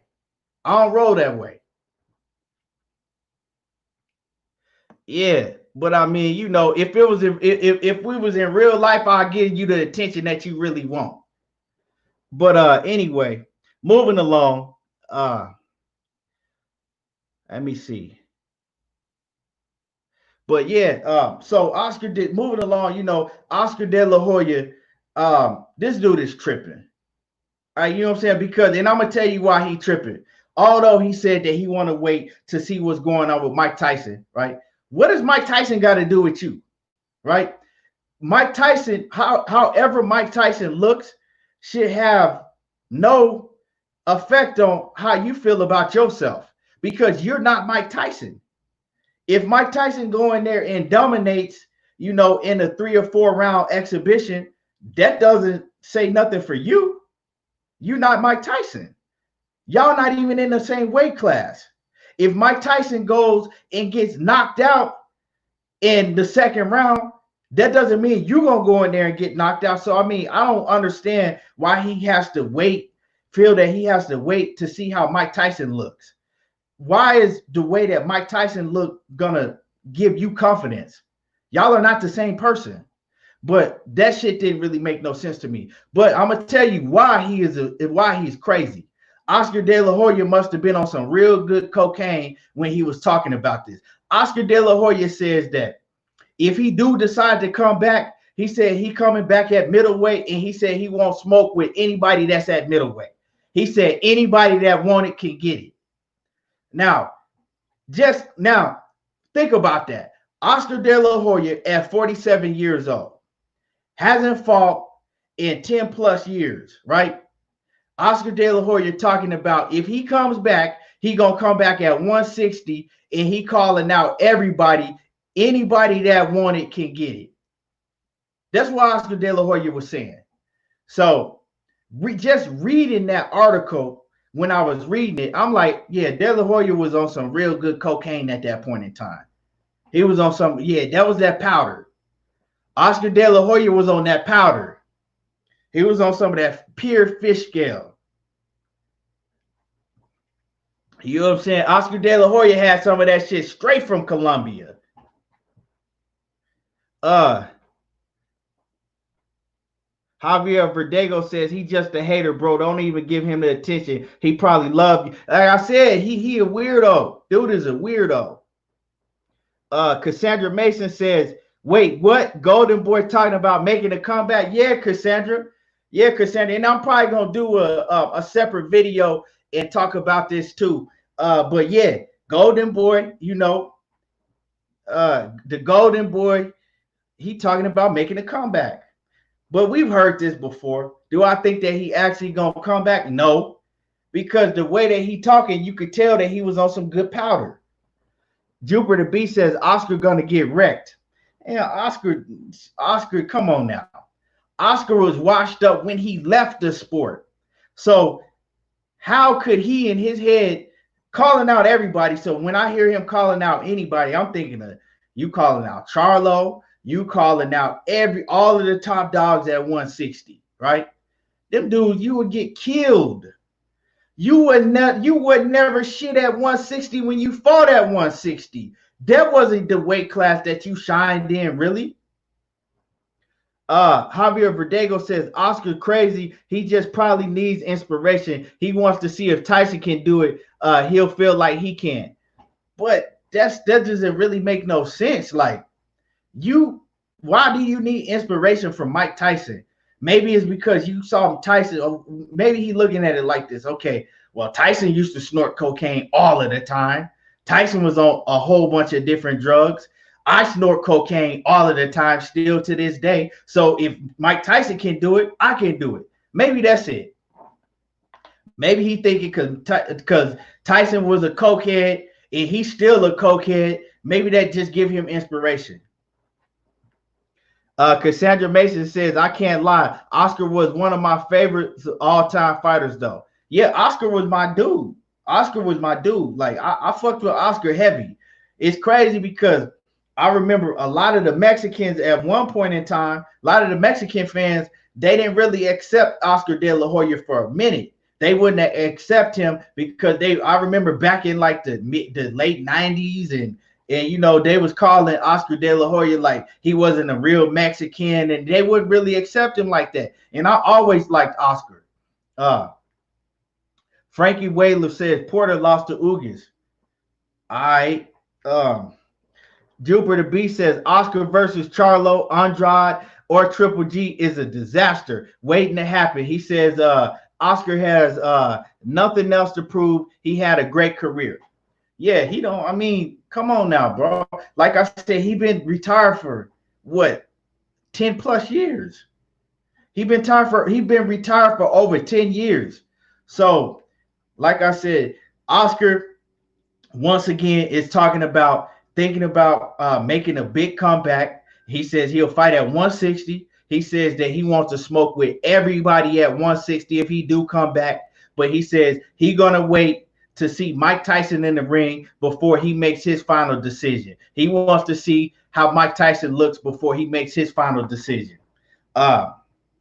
Which I think is crazy. It's crazy. Let me see. I got this phone. Get this little. Let me see what's going on with these fights on ESPN real quick. Right. Let me see. Hold on. Let me see what's going on with these fights on ESPN. Let's see what's happening. Where ESPN? ESPN. Here we go. Let's see.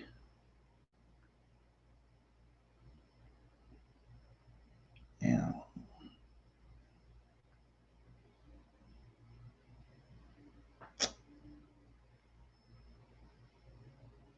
Hold on.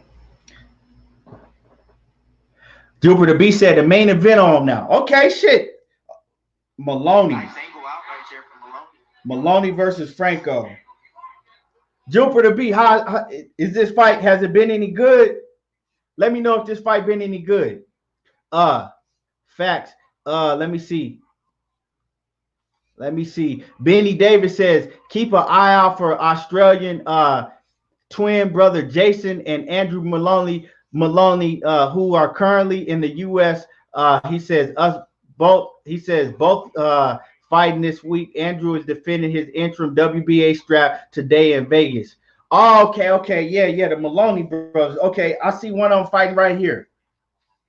Let me see what this fight looking like.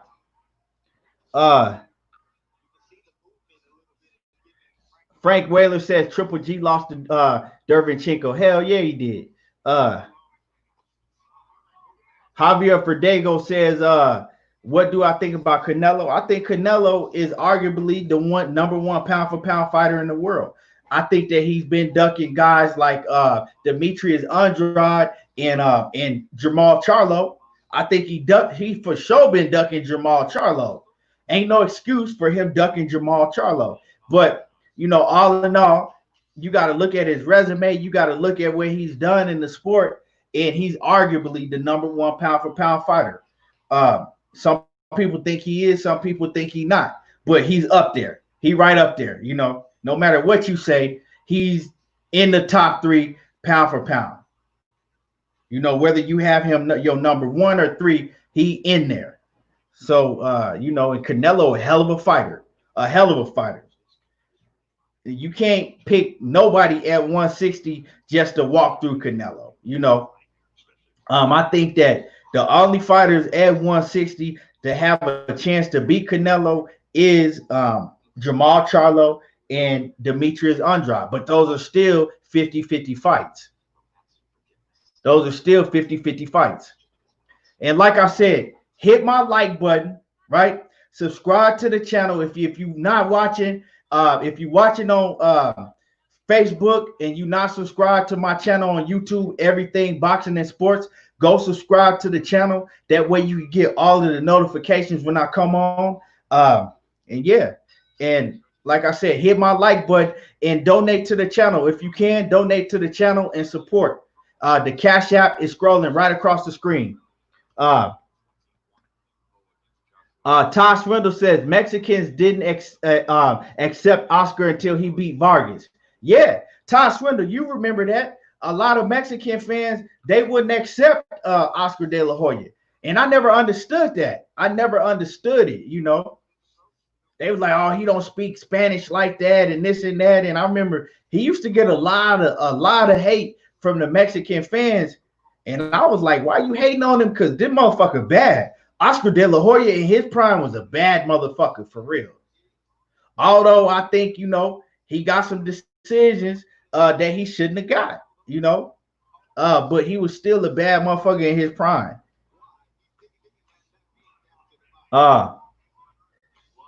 Frankie Whaler says, I don't think Pacquiao got a shot versus GGG. Me neither.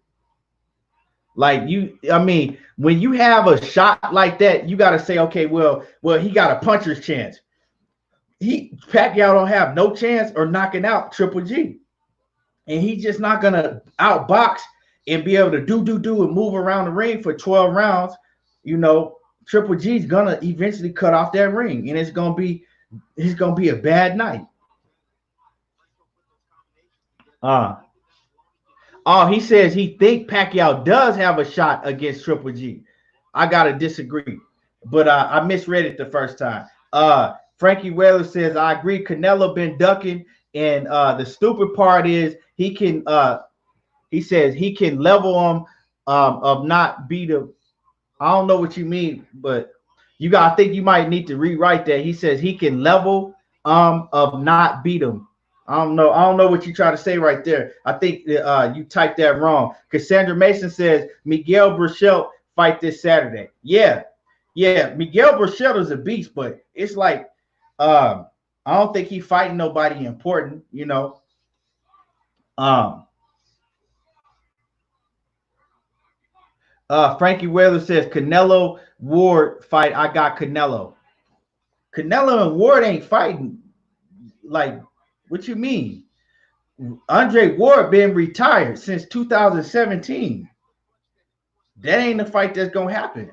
But if Canelo did fight Andre Ward would school the fuck out of Canelo. Andre Wood, that ain't even close. It's different levels. It's different levels. Blue Blood Sports TV off in the building. What's good with it? Everybody, and I was actually just I was just talking about you a little earlier on the show, Blue Blood. And I was telling everybody to go subscribe to you, but we was cooking on the Manny Pacquiao and the Triple G, and I had mentioned you because I seen you cooking on the situation, earlier or whatnot.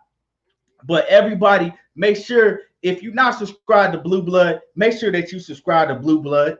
I mean, like I said, Blue Blood is the hardest working man in the boxing industry, and he give you all of the news.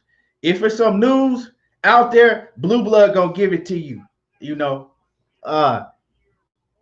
If Frankie Whaler says he can level them, he can level them all, if not beat them all.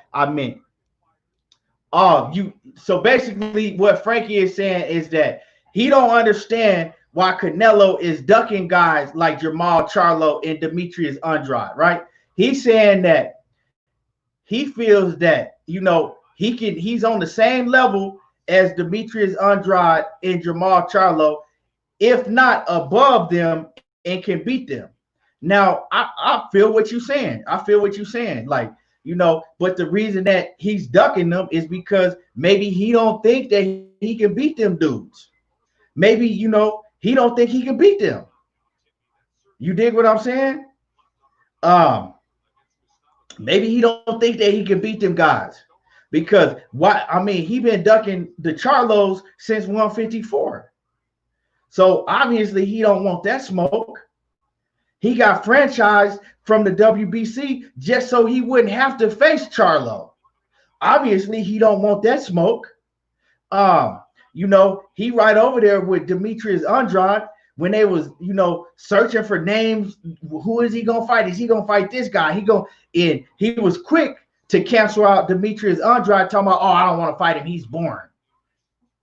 Now all of a sudden you picking and choosing who you want to fight off of if you feel they boring or not. Well, if he boring, go in there and beat his boring ass. If he's so boring, why don't you go in there and beat his boring ass? But he ducking them dudes. So, even though I think that, I don't think none of them dudes can run through Canelo. Both of those fights are 50-50 fights. Both of those fights are fights that if I had to bet on those fights, I probably wouldn't bet because I really can't bet against Canelo. Canelo is proven. He proven with top competition, So, and Demetrius Andrade, we know he hasn't proven himself and fought top competition. Jamal Charlo, he fought top competition at 154, but he still hasn't been able to fight top competition at 160. So I don't know. That's a fight. I really don't know who will win, but that's a fight that I would love to see. And like I said, if you watch it, hit the like button, subscribe to the channel on the YouTube channel if you're not already subscribed. And if you want to support the channel, donate to the Cash App. It's scrolling right across the screen, and highly appreciate it.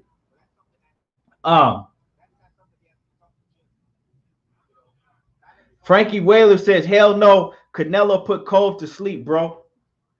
I never said he didn't. I don't know where that comment coming from. Yeah, he did put Kovalev to sleep. Was that fight look real funny to me though? Kovalev did not look like he was giving 100% in that fight, but that's a whole different story. We talked about that in the past. Oh yeah, you already know, Blue Blood. You already know, Blue. And tune in, everybody watching. Tune in to Blue Blood Sports TV every Saturday, right? On Saturday, every Saturday, me and Blue Blood, we doing fight breakdowns. So if it's a fight that the fans, a controversial fight that the fans been talking about, like last Saturday, we broke down the Manny Pacquiao fight because he felt that Manny Pacquiao won the fight, and I felt, I'm sorry, I felt that Manny Pacquiao won the fight, and I felt, and he felt that Adrian Brunner won. So we went live and we broke down the fight round by round, right? We scored the fight together and we broke down the fight round by round. This Saturday, we about to do Errol Spence and Kell Brook fight. And the reason we doing the Errol Spence and Kell Brook fight, we gonna do a breakdown round by round because a lot of people been saying that Kell Brook was winning that fight before his eye socket got, fucked up. Before his eye socket got messed up, a lot of people were saying that Kell Brook was winning that fight. I think different. My brother Blue, he's saying, that he felt the same way, that he kind of had Kell Brook up in that fight before Kell Brook, eye socket got messed up or whatever. So we're gonna go live and we're gonna break down the fight. We're gonna break down the fight. If one of us is wrong, we're gonna admit, okay, well, we scored because we scored the fight different. It's crazy because this past Saturday, although we both disagreed when we both came in watching it and we both disagreed on who won. But afterwards, it was crazy because I saw the fight a lot different on my end, and he saw the fight a lot different on his end, right? Although I still had Manny Pacquiao winning by a large margin, right? And then he switched his view, and he was like, yeah, I got to change up. Manny Pacquiao did win the fight. We both looked at it different because, now he saw Manny Pacquiao doing a lot more in that fight. And then on my end, I saw Manny Pacquiao doing a lot less or landing a lot less punches than I really thought that he landed, but I still had, Manny Pacquiao winning by a large margin, but I saw that Adrian Brunner could have won that fight. If Adrian Brunner did more work, right? If he was just more active, he could have easily beat Manny Pacquiao, but he didn't put in the work. He wasn't active enough. So yeah, make sure that y'all tune in and watch because this Errol Spence, the Errol Spence and Kell Brook breakdown that we gonna do, this shit gonna be real live. It's gonna be real exciting. So make sure, and I'm gonna post about it on the Facebook, and I'm gonna keep everybody updated and remind everybody because y'all ain't gonna want to miss this one because this is a fight that people still talking about and arguing about to this day. People still to this day, and that fight happened in 2017. And to this day, people still going back and forth arguing about this fight. Let me see. Cassandra Mason says, oh, I missed y'all breakdown. What time is the next breakdown Saturday? I know Blue, he's going to be out of town. I know he said he's going to be out of town. So he says that he's looking to do it at 3 o'clock Eastern time, right? So it'll be 3 o'clock Eastern. If any changes, we will let you know ahead of time. But it should be on Blue Blood's channel at 3 o'clock Eastern time on Saturday. And like I said, I'm going to keep everybody updated because this one that y'all ain't going to want to miss this one.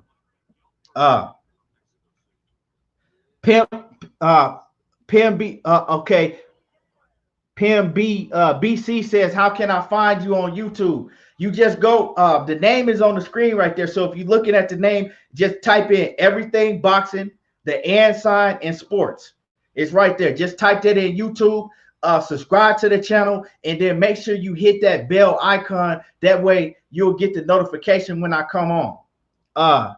Jupiter B says that was a great show and he said that was a great breakdown between, yeah, man, it was a hell of a breakdown. Because like I said, and the thing about me and Blue, we both hella honest when it comes to fighting. When it comes to these fights, we watch it with no sound on, and we both hella honest. Like, we don't have no problem with saying like, oh shit, I was wrong. You know what I'm saying?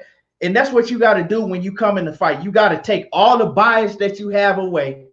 You got to take all the bias that you have away, and you got to be able to watch it and really sit there and watch it with no sound, right? When you watching a fight with no sound, you see a fight way different. You see it way different.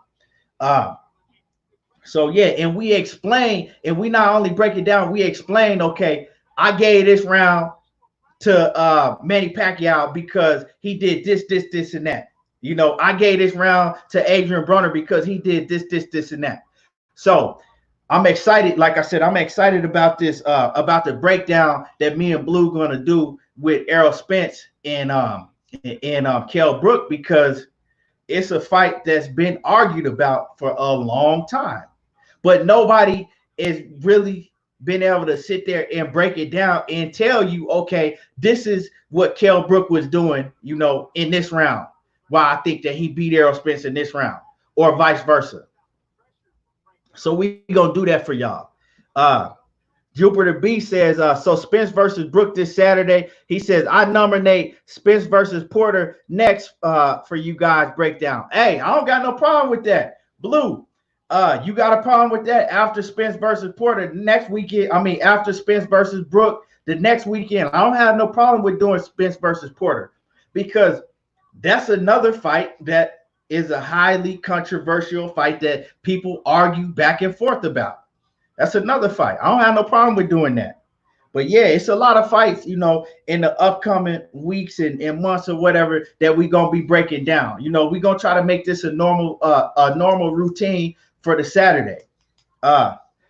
Cassandra Mason says, I nominate Triple G versus Canelo 1. Cassandra, that's a hell of a one right there. Triple G versus Canelo, that's one we definitely got to do. That's one we definitely got to do.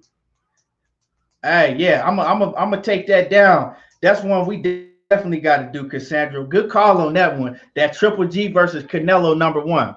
That's a hell of a one we got to break down. But while we still, while we still cooking, man, I wanted to really get in, talk about Terrence Crawford before I go. Okay. I want to get on Terrence Crawford head, because Terrence Crawford, he done said a lot of shit, and he always gets a pass, right? He always get a pass. Okay, let's go back. And I didn't cook Terrence Crawford for this shit. I kind of let him slide. I was like, okay, I ain't gonna really, people get, I got respect for Terrence Crawford people. I didn't have some of his people on the show. I got respect for him, I've met Terrence Crawford, several times in person. So I'm like, okay, I ain't gonna really cook him. If I ever talk about Terrence Crawford, it's strictly about, things in the boxing ring, who he gonna fight, and this and that, right?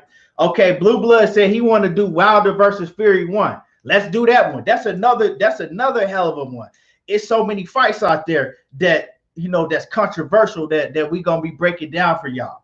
But so, like I said, I gave Terrence Crawford, I ain't really get on him about, nothing personal. I ain't really never said nothing personal about him or got on him about nothing personal, okay? Even when he came out and said, that the COVID-19, it was fake. He ain't seen nobody have it around him, so it's fake. He ain't taking it serious, right? And I took offense to that shit because it's people dying sick from it, hella sick. I know people personally, right? I know people that know people that's died from it, right? And he came out and said that, right? I let him pass, right? Now, recently, it's like Terrence Crawford was questioned, about why hasn't Terrence Crawford come out and said anything on the racial injustice, the police brutality, all the racism going on in America, the George Floyd situation, the Philandro Castro, like everything that's been going on. We've heard Wilder, right? We've heard Errol Spence Jr. talk about this, right? We've heard, other athletes, right? But Terrence Crawford, we haven't heard Terrence Crawford say anything about it. We ain't heard him post anything. It's just like Terrence Crawford's just like, well, it ain't got nothing to do with me. It ain't got nothing to do with me. But everybody want to give Terrence Crawford a pass because, oh no, you can't say nothing about Bud. But no, I'm gonna say something about Bud now because Bud has been questioned on these situations in interviews. I've seen people question, try to, get him to speak on these situations in the past, right? And he'll always choose to go around it. He'll always, every time he has a chance to let his voice be heard, he'll always choose to go right around it, right? And talk about something else, right? So recently, they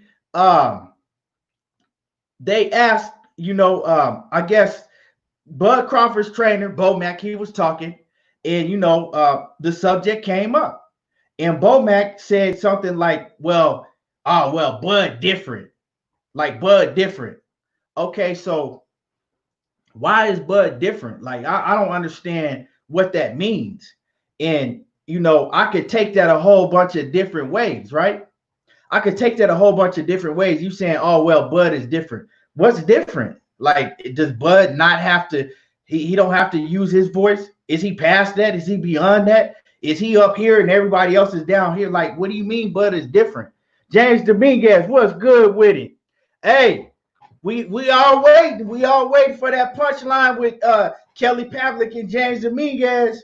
Hey, we waiting. We patiently waiting for it to come back. But salute to James. But yeah, it's like, why is Bud's different? And this is the thing. Like I said, this what really rubs me the wrong way is because I've heard people try to get Bud to talk about these type of situations, everything that's going on in interviews in the past, and he always finds a way to go around it. And then you gonna tell me that Bud is different? The way I look at it is like this. Bud comes off as a type of character.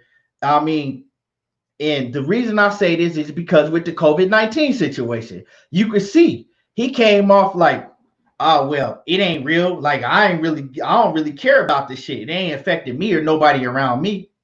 And that's what type of attitude Bud Crawford has. I don't give a damn how good he is in the ring. That's the type of attitude he presents, right? That's the type of attitude he has. Like, okay, well, if it ain't affecting me, I don't really give a fuck. I don't really give a damn about it, right? I don't give a damn about it. It ain't really affecting me or nobody around me. I really don't give a damn about it. Because like he already told you that when it was the COVID-19. Well, I don't know nobody that got it. I'm not wearing no mask. I'm not social distancing. I'm not doing nothing different because I don't know nobody that got it. Okay. But so, the same thing with everything else going on. Okay. Well, with the George Floyd situation, with the police brutality, with the racism, it's kind of like he's taking a stance, like, to me, like, okay, well, it ain't directly affected me, so I don't really give a damn about it. That's y'all. Y'all deal with that. I don't have to speak out on it. I don't have to say nothing about it. I don't have to tell my views because it ain't really, you know what I'm saying? My son ain't getting beat down. My brother ain't got beat down, so it really don't got nothing to do with me. And that's just how I look at the situation. So when is, people gonna start holding Bud Crawford accountable? If it's everybody want to come out, oh, with Deontay Wilder, why? How come Deontay Wilder ain't said nothing? It's been 2 weeks and Deontay Wilder ain't came out. Okay, well, what's Errol Spence got to say? All them dudes spoke on the situation numerous of times. So let's hold Bud Crawford to the same standards, right? Bud Crawford is in Omaha, Nebraska. Omaha, Nebraska. How many superstars do you know that live in Omaha, Nebraska? When you think of Omaha, Nebraska, you think of Bud Crawford. So you can't come out and, you can't come out and say something, how big would it be if Bud Crawford held like something in Omaha, and spoke out about it? You know how big that would be? Everybody in Omaha would look up to Bud Crawford and ride with him. Excuse me. But like I said, to me, and I could be wrong, but I doubt it. To me, he comes off with the attitude like, oh, well, that's y'all. You know what I'm saying? They ain't got nothing to do with me. You know what I'm saying? And I know cats like that. You know what I'm saying? I know cats like that. Oh, he called you the N-word shit. Well, he said that to you. He ain't say that to me. That's between you and him. I know cats like that. And it's crazy. Jupiter B says, yeah, that does seem like his take. He says, and I love Bud. Yeah, that's just how he seems to come off. Frankie Whaler says, you're right. He's cocky to a certain extent. And it's cool. It's okay to be cocky, but you know what I'm saying? Like, to just disregard everything that's going on with your own people, to disregard everything that's going on with your own people just because you Bud Crawford and that's not happening to you directly. Jupiter B also says, Wilder been speaking out for years. Wilder did it when it wasn't cool. Wilder did it when you were going to be ostracized, especially in boxing. In boxing, out of all sports, nobody was talking about this shit in boxing. Wilder and then Errol Spence came along and he started talking about it. Other than that, nobody was talking about it. Ward, Andre Ward. Don't let me forget about Ward. Ward spoke up on situations like that. So it was Wilder, Ward, Errol Spence. Other than that, at one point in time, nobody would speak on, issues like this in boxing at all. It was like, because they know, you saw what happened to Wilder.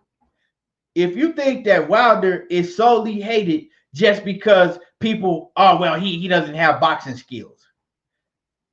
That type of hate don't come from, oh, well, he doesn't have the best boxing skills. No. Wilder's hate grew 20 times stronger when Wilder came out and he started speaking out on those issues, and when Wilder did that to this day. Feel how you feel, but them is just facts. Let me see. Javier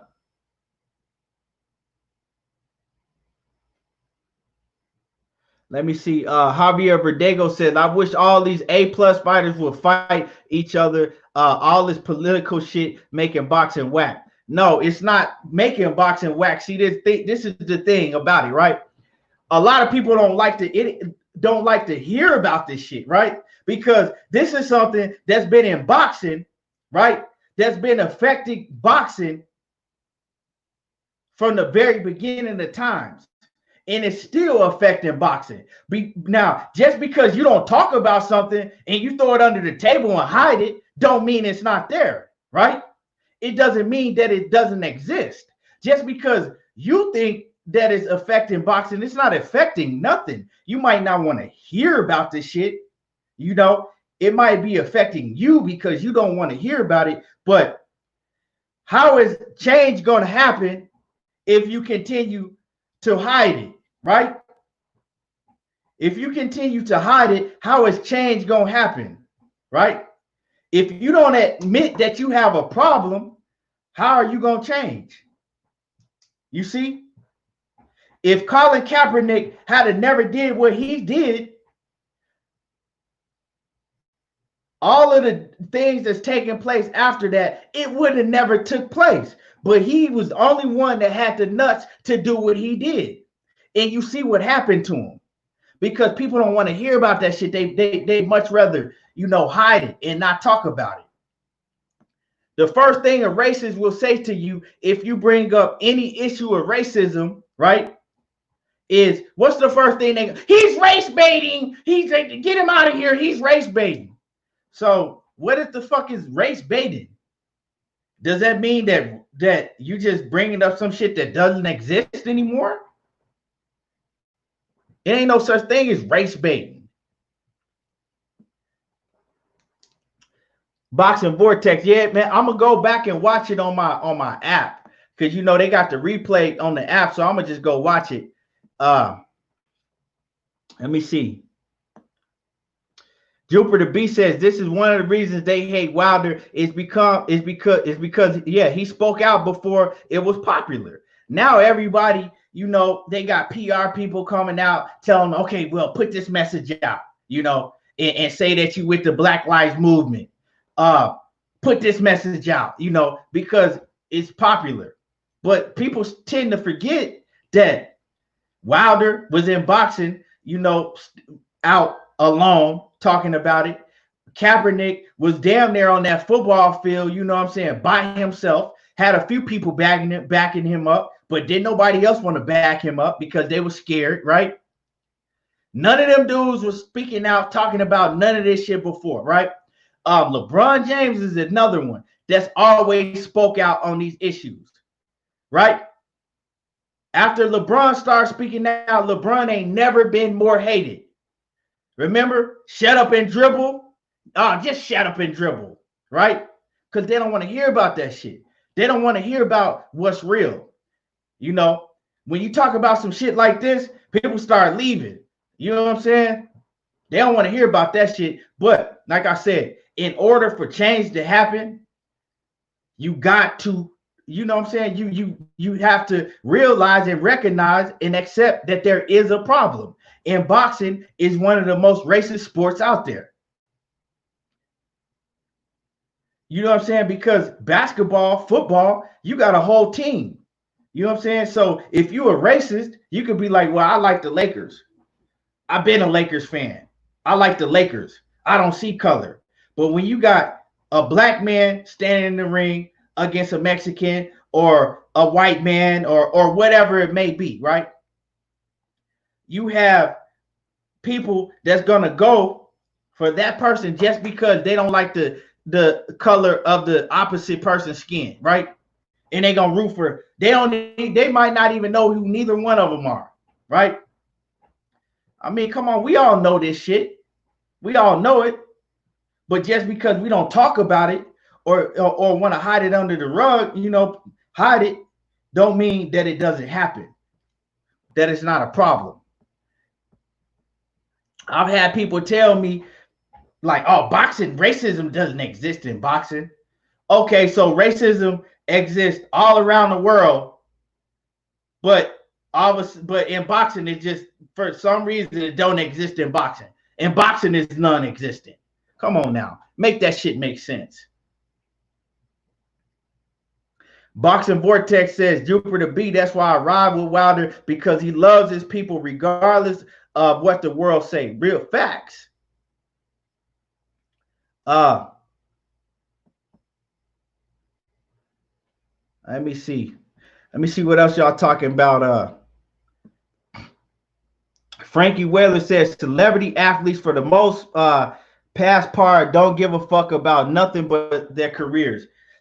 A lot of these celebrity athletes are like that because, look, and I feel what you're saying. Not all of them, but for the most part, right? Right. Check this out, right?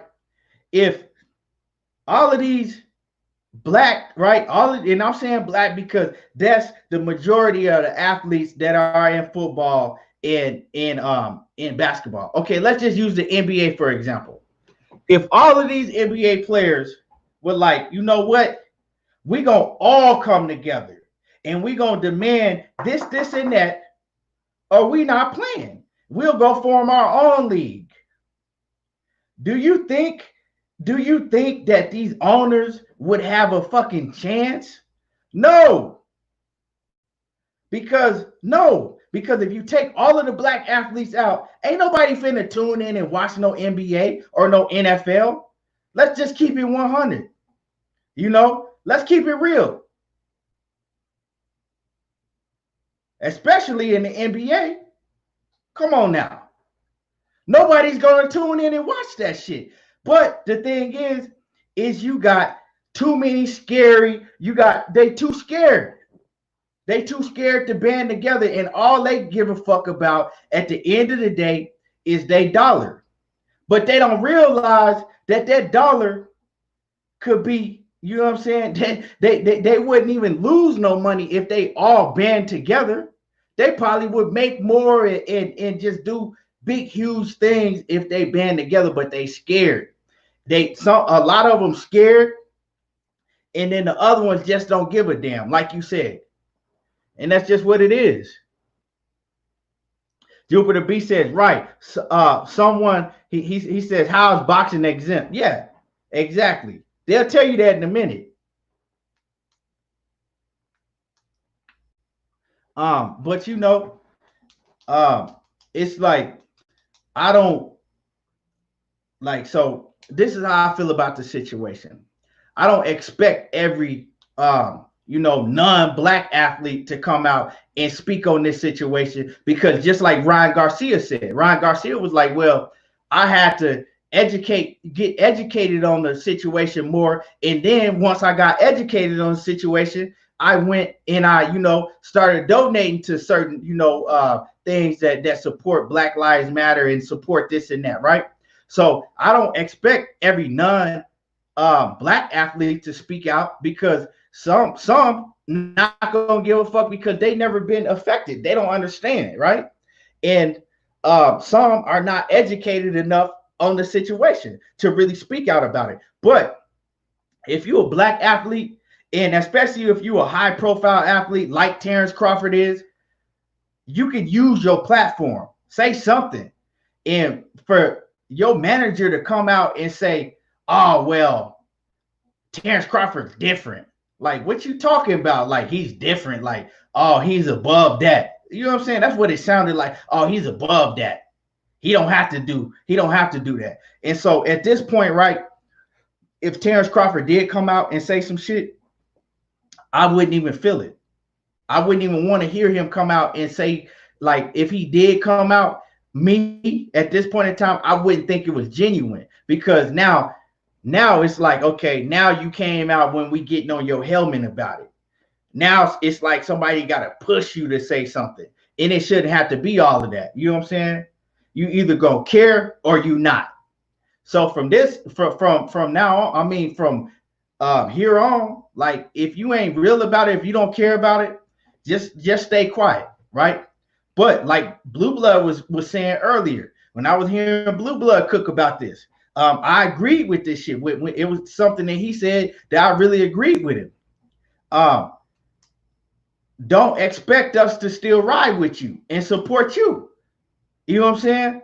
Because we don't have to support him. Y'all gotta understand. The Blue Blood. I'm sorry. Y'all gotta understand. Terrence Crawford's support comes from the black fan base. Whether you want to admit it or not, the majority of his support is the same fans that be supporting Errol Spence and Wilder and all of them, right? Without us, that 100,000 pay-per-view buys that you got or whatever, it's gonna go all the way down to shit 30,000. You know what I'm saying? Without us. But Blue Blood was touching on something different. Like, it's kind of like when you get that big, it's kind of too late for us not to support him, because let's all be honest. If he get in there and fight Errol Spence Jr., we still gonna support that fight. If he get in there and fight Manny Pacquiao, we still gonna watch that fight. But other than that, hey, some gotta give. We gotta start holding some of these athletes accountable. But Shit, let me get through some of these comments. I've been on here shit over 2 hours. I'm about to get ready to wrap it up now. Mr. Reyes J says, what happened when Radio Raheem asked about till this day coming? Exactly. Just like you said, yo people. Kind of act like he didn't know what Wilder was talking about. Let me see. Frankie Whaler says they don't realize that they moved the sport. I don't think they just care enough to even think about it. Jupiter B says the top ranked main event was a good fight. I'm finna go watch it right now. Frankie Whaler says exact.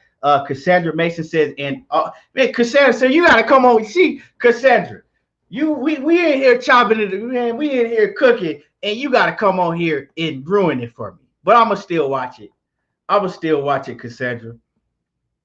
Now, if this was a big high mega, if you came in here and did that and ruined it for me, if it was like a high profile fight, I wouldn't even be on here if it was a high profile fight.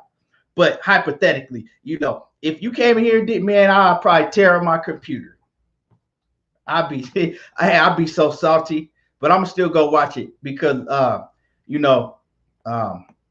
want to see what both of them dudes look like, So I'm gonna still go watch it. So it ain't ruined nothing for me. I'm gonna still go watch it right now. Before I wrap this up and get off, anything else? Anybody want to say any last words?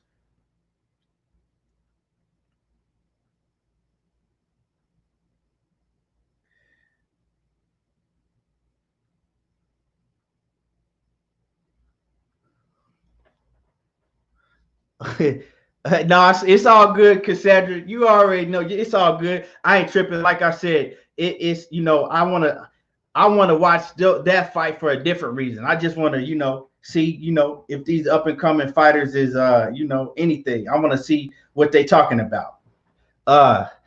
Jupiter B said is worth rewatching. It was close. Yeah. I'm gonna definitely watch it. Boxing Vortex says, great show. I appreciate it, man. I appreciate everybody supporting and tuning in. Like I said, I'm going to be keeping everybody updated, on the Saturday show with me and Blue Blood to break down. Make sure that y'all don't miss that. And until then, y'all already know how I do. There you go, talking that boxing again.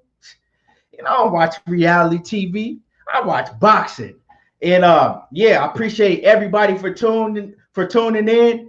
And if you don't know, anything ain't everything, but around here, everything boxing. I appreciate everybody for tuning in. Hit my like button, subscribe to the channel. If you're not watching it on YouTube already, subscribe to the channel, Everything Boxing and Sports, and donate. The Cash App is scrolling right across the screen. And until next time, I'm out.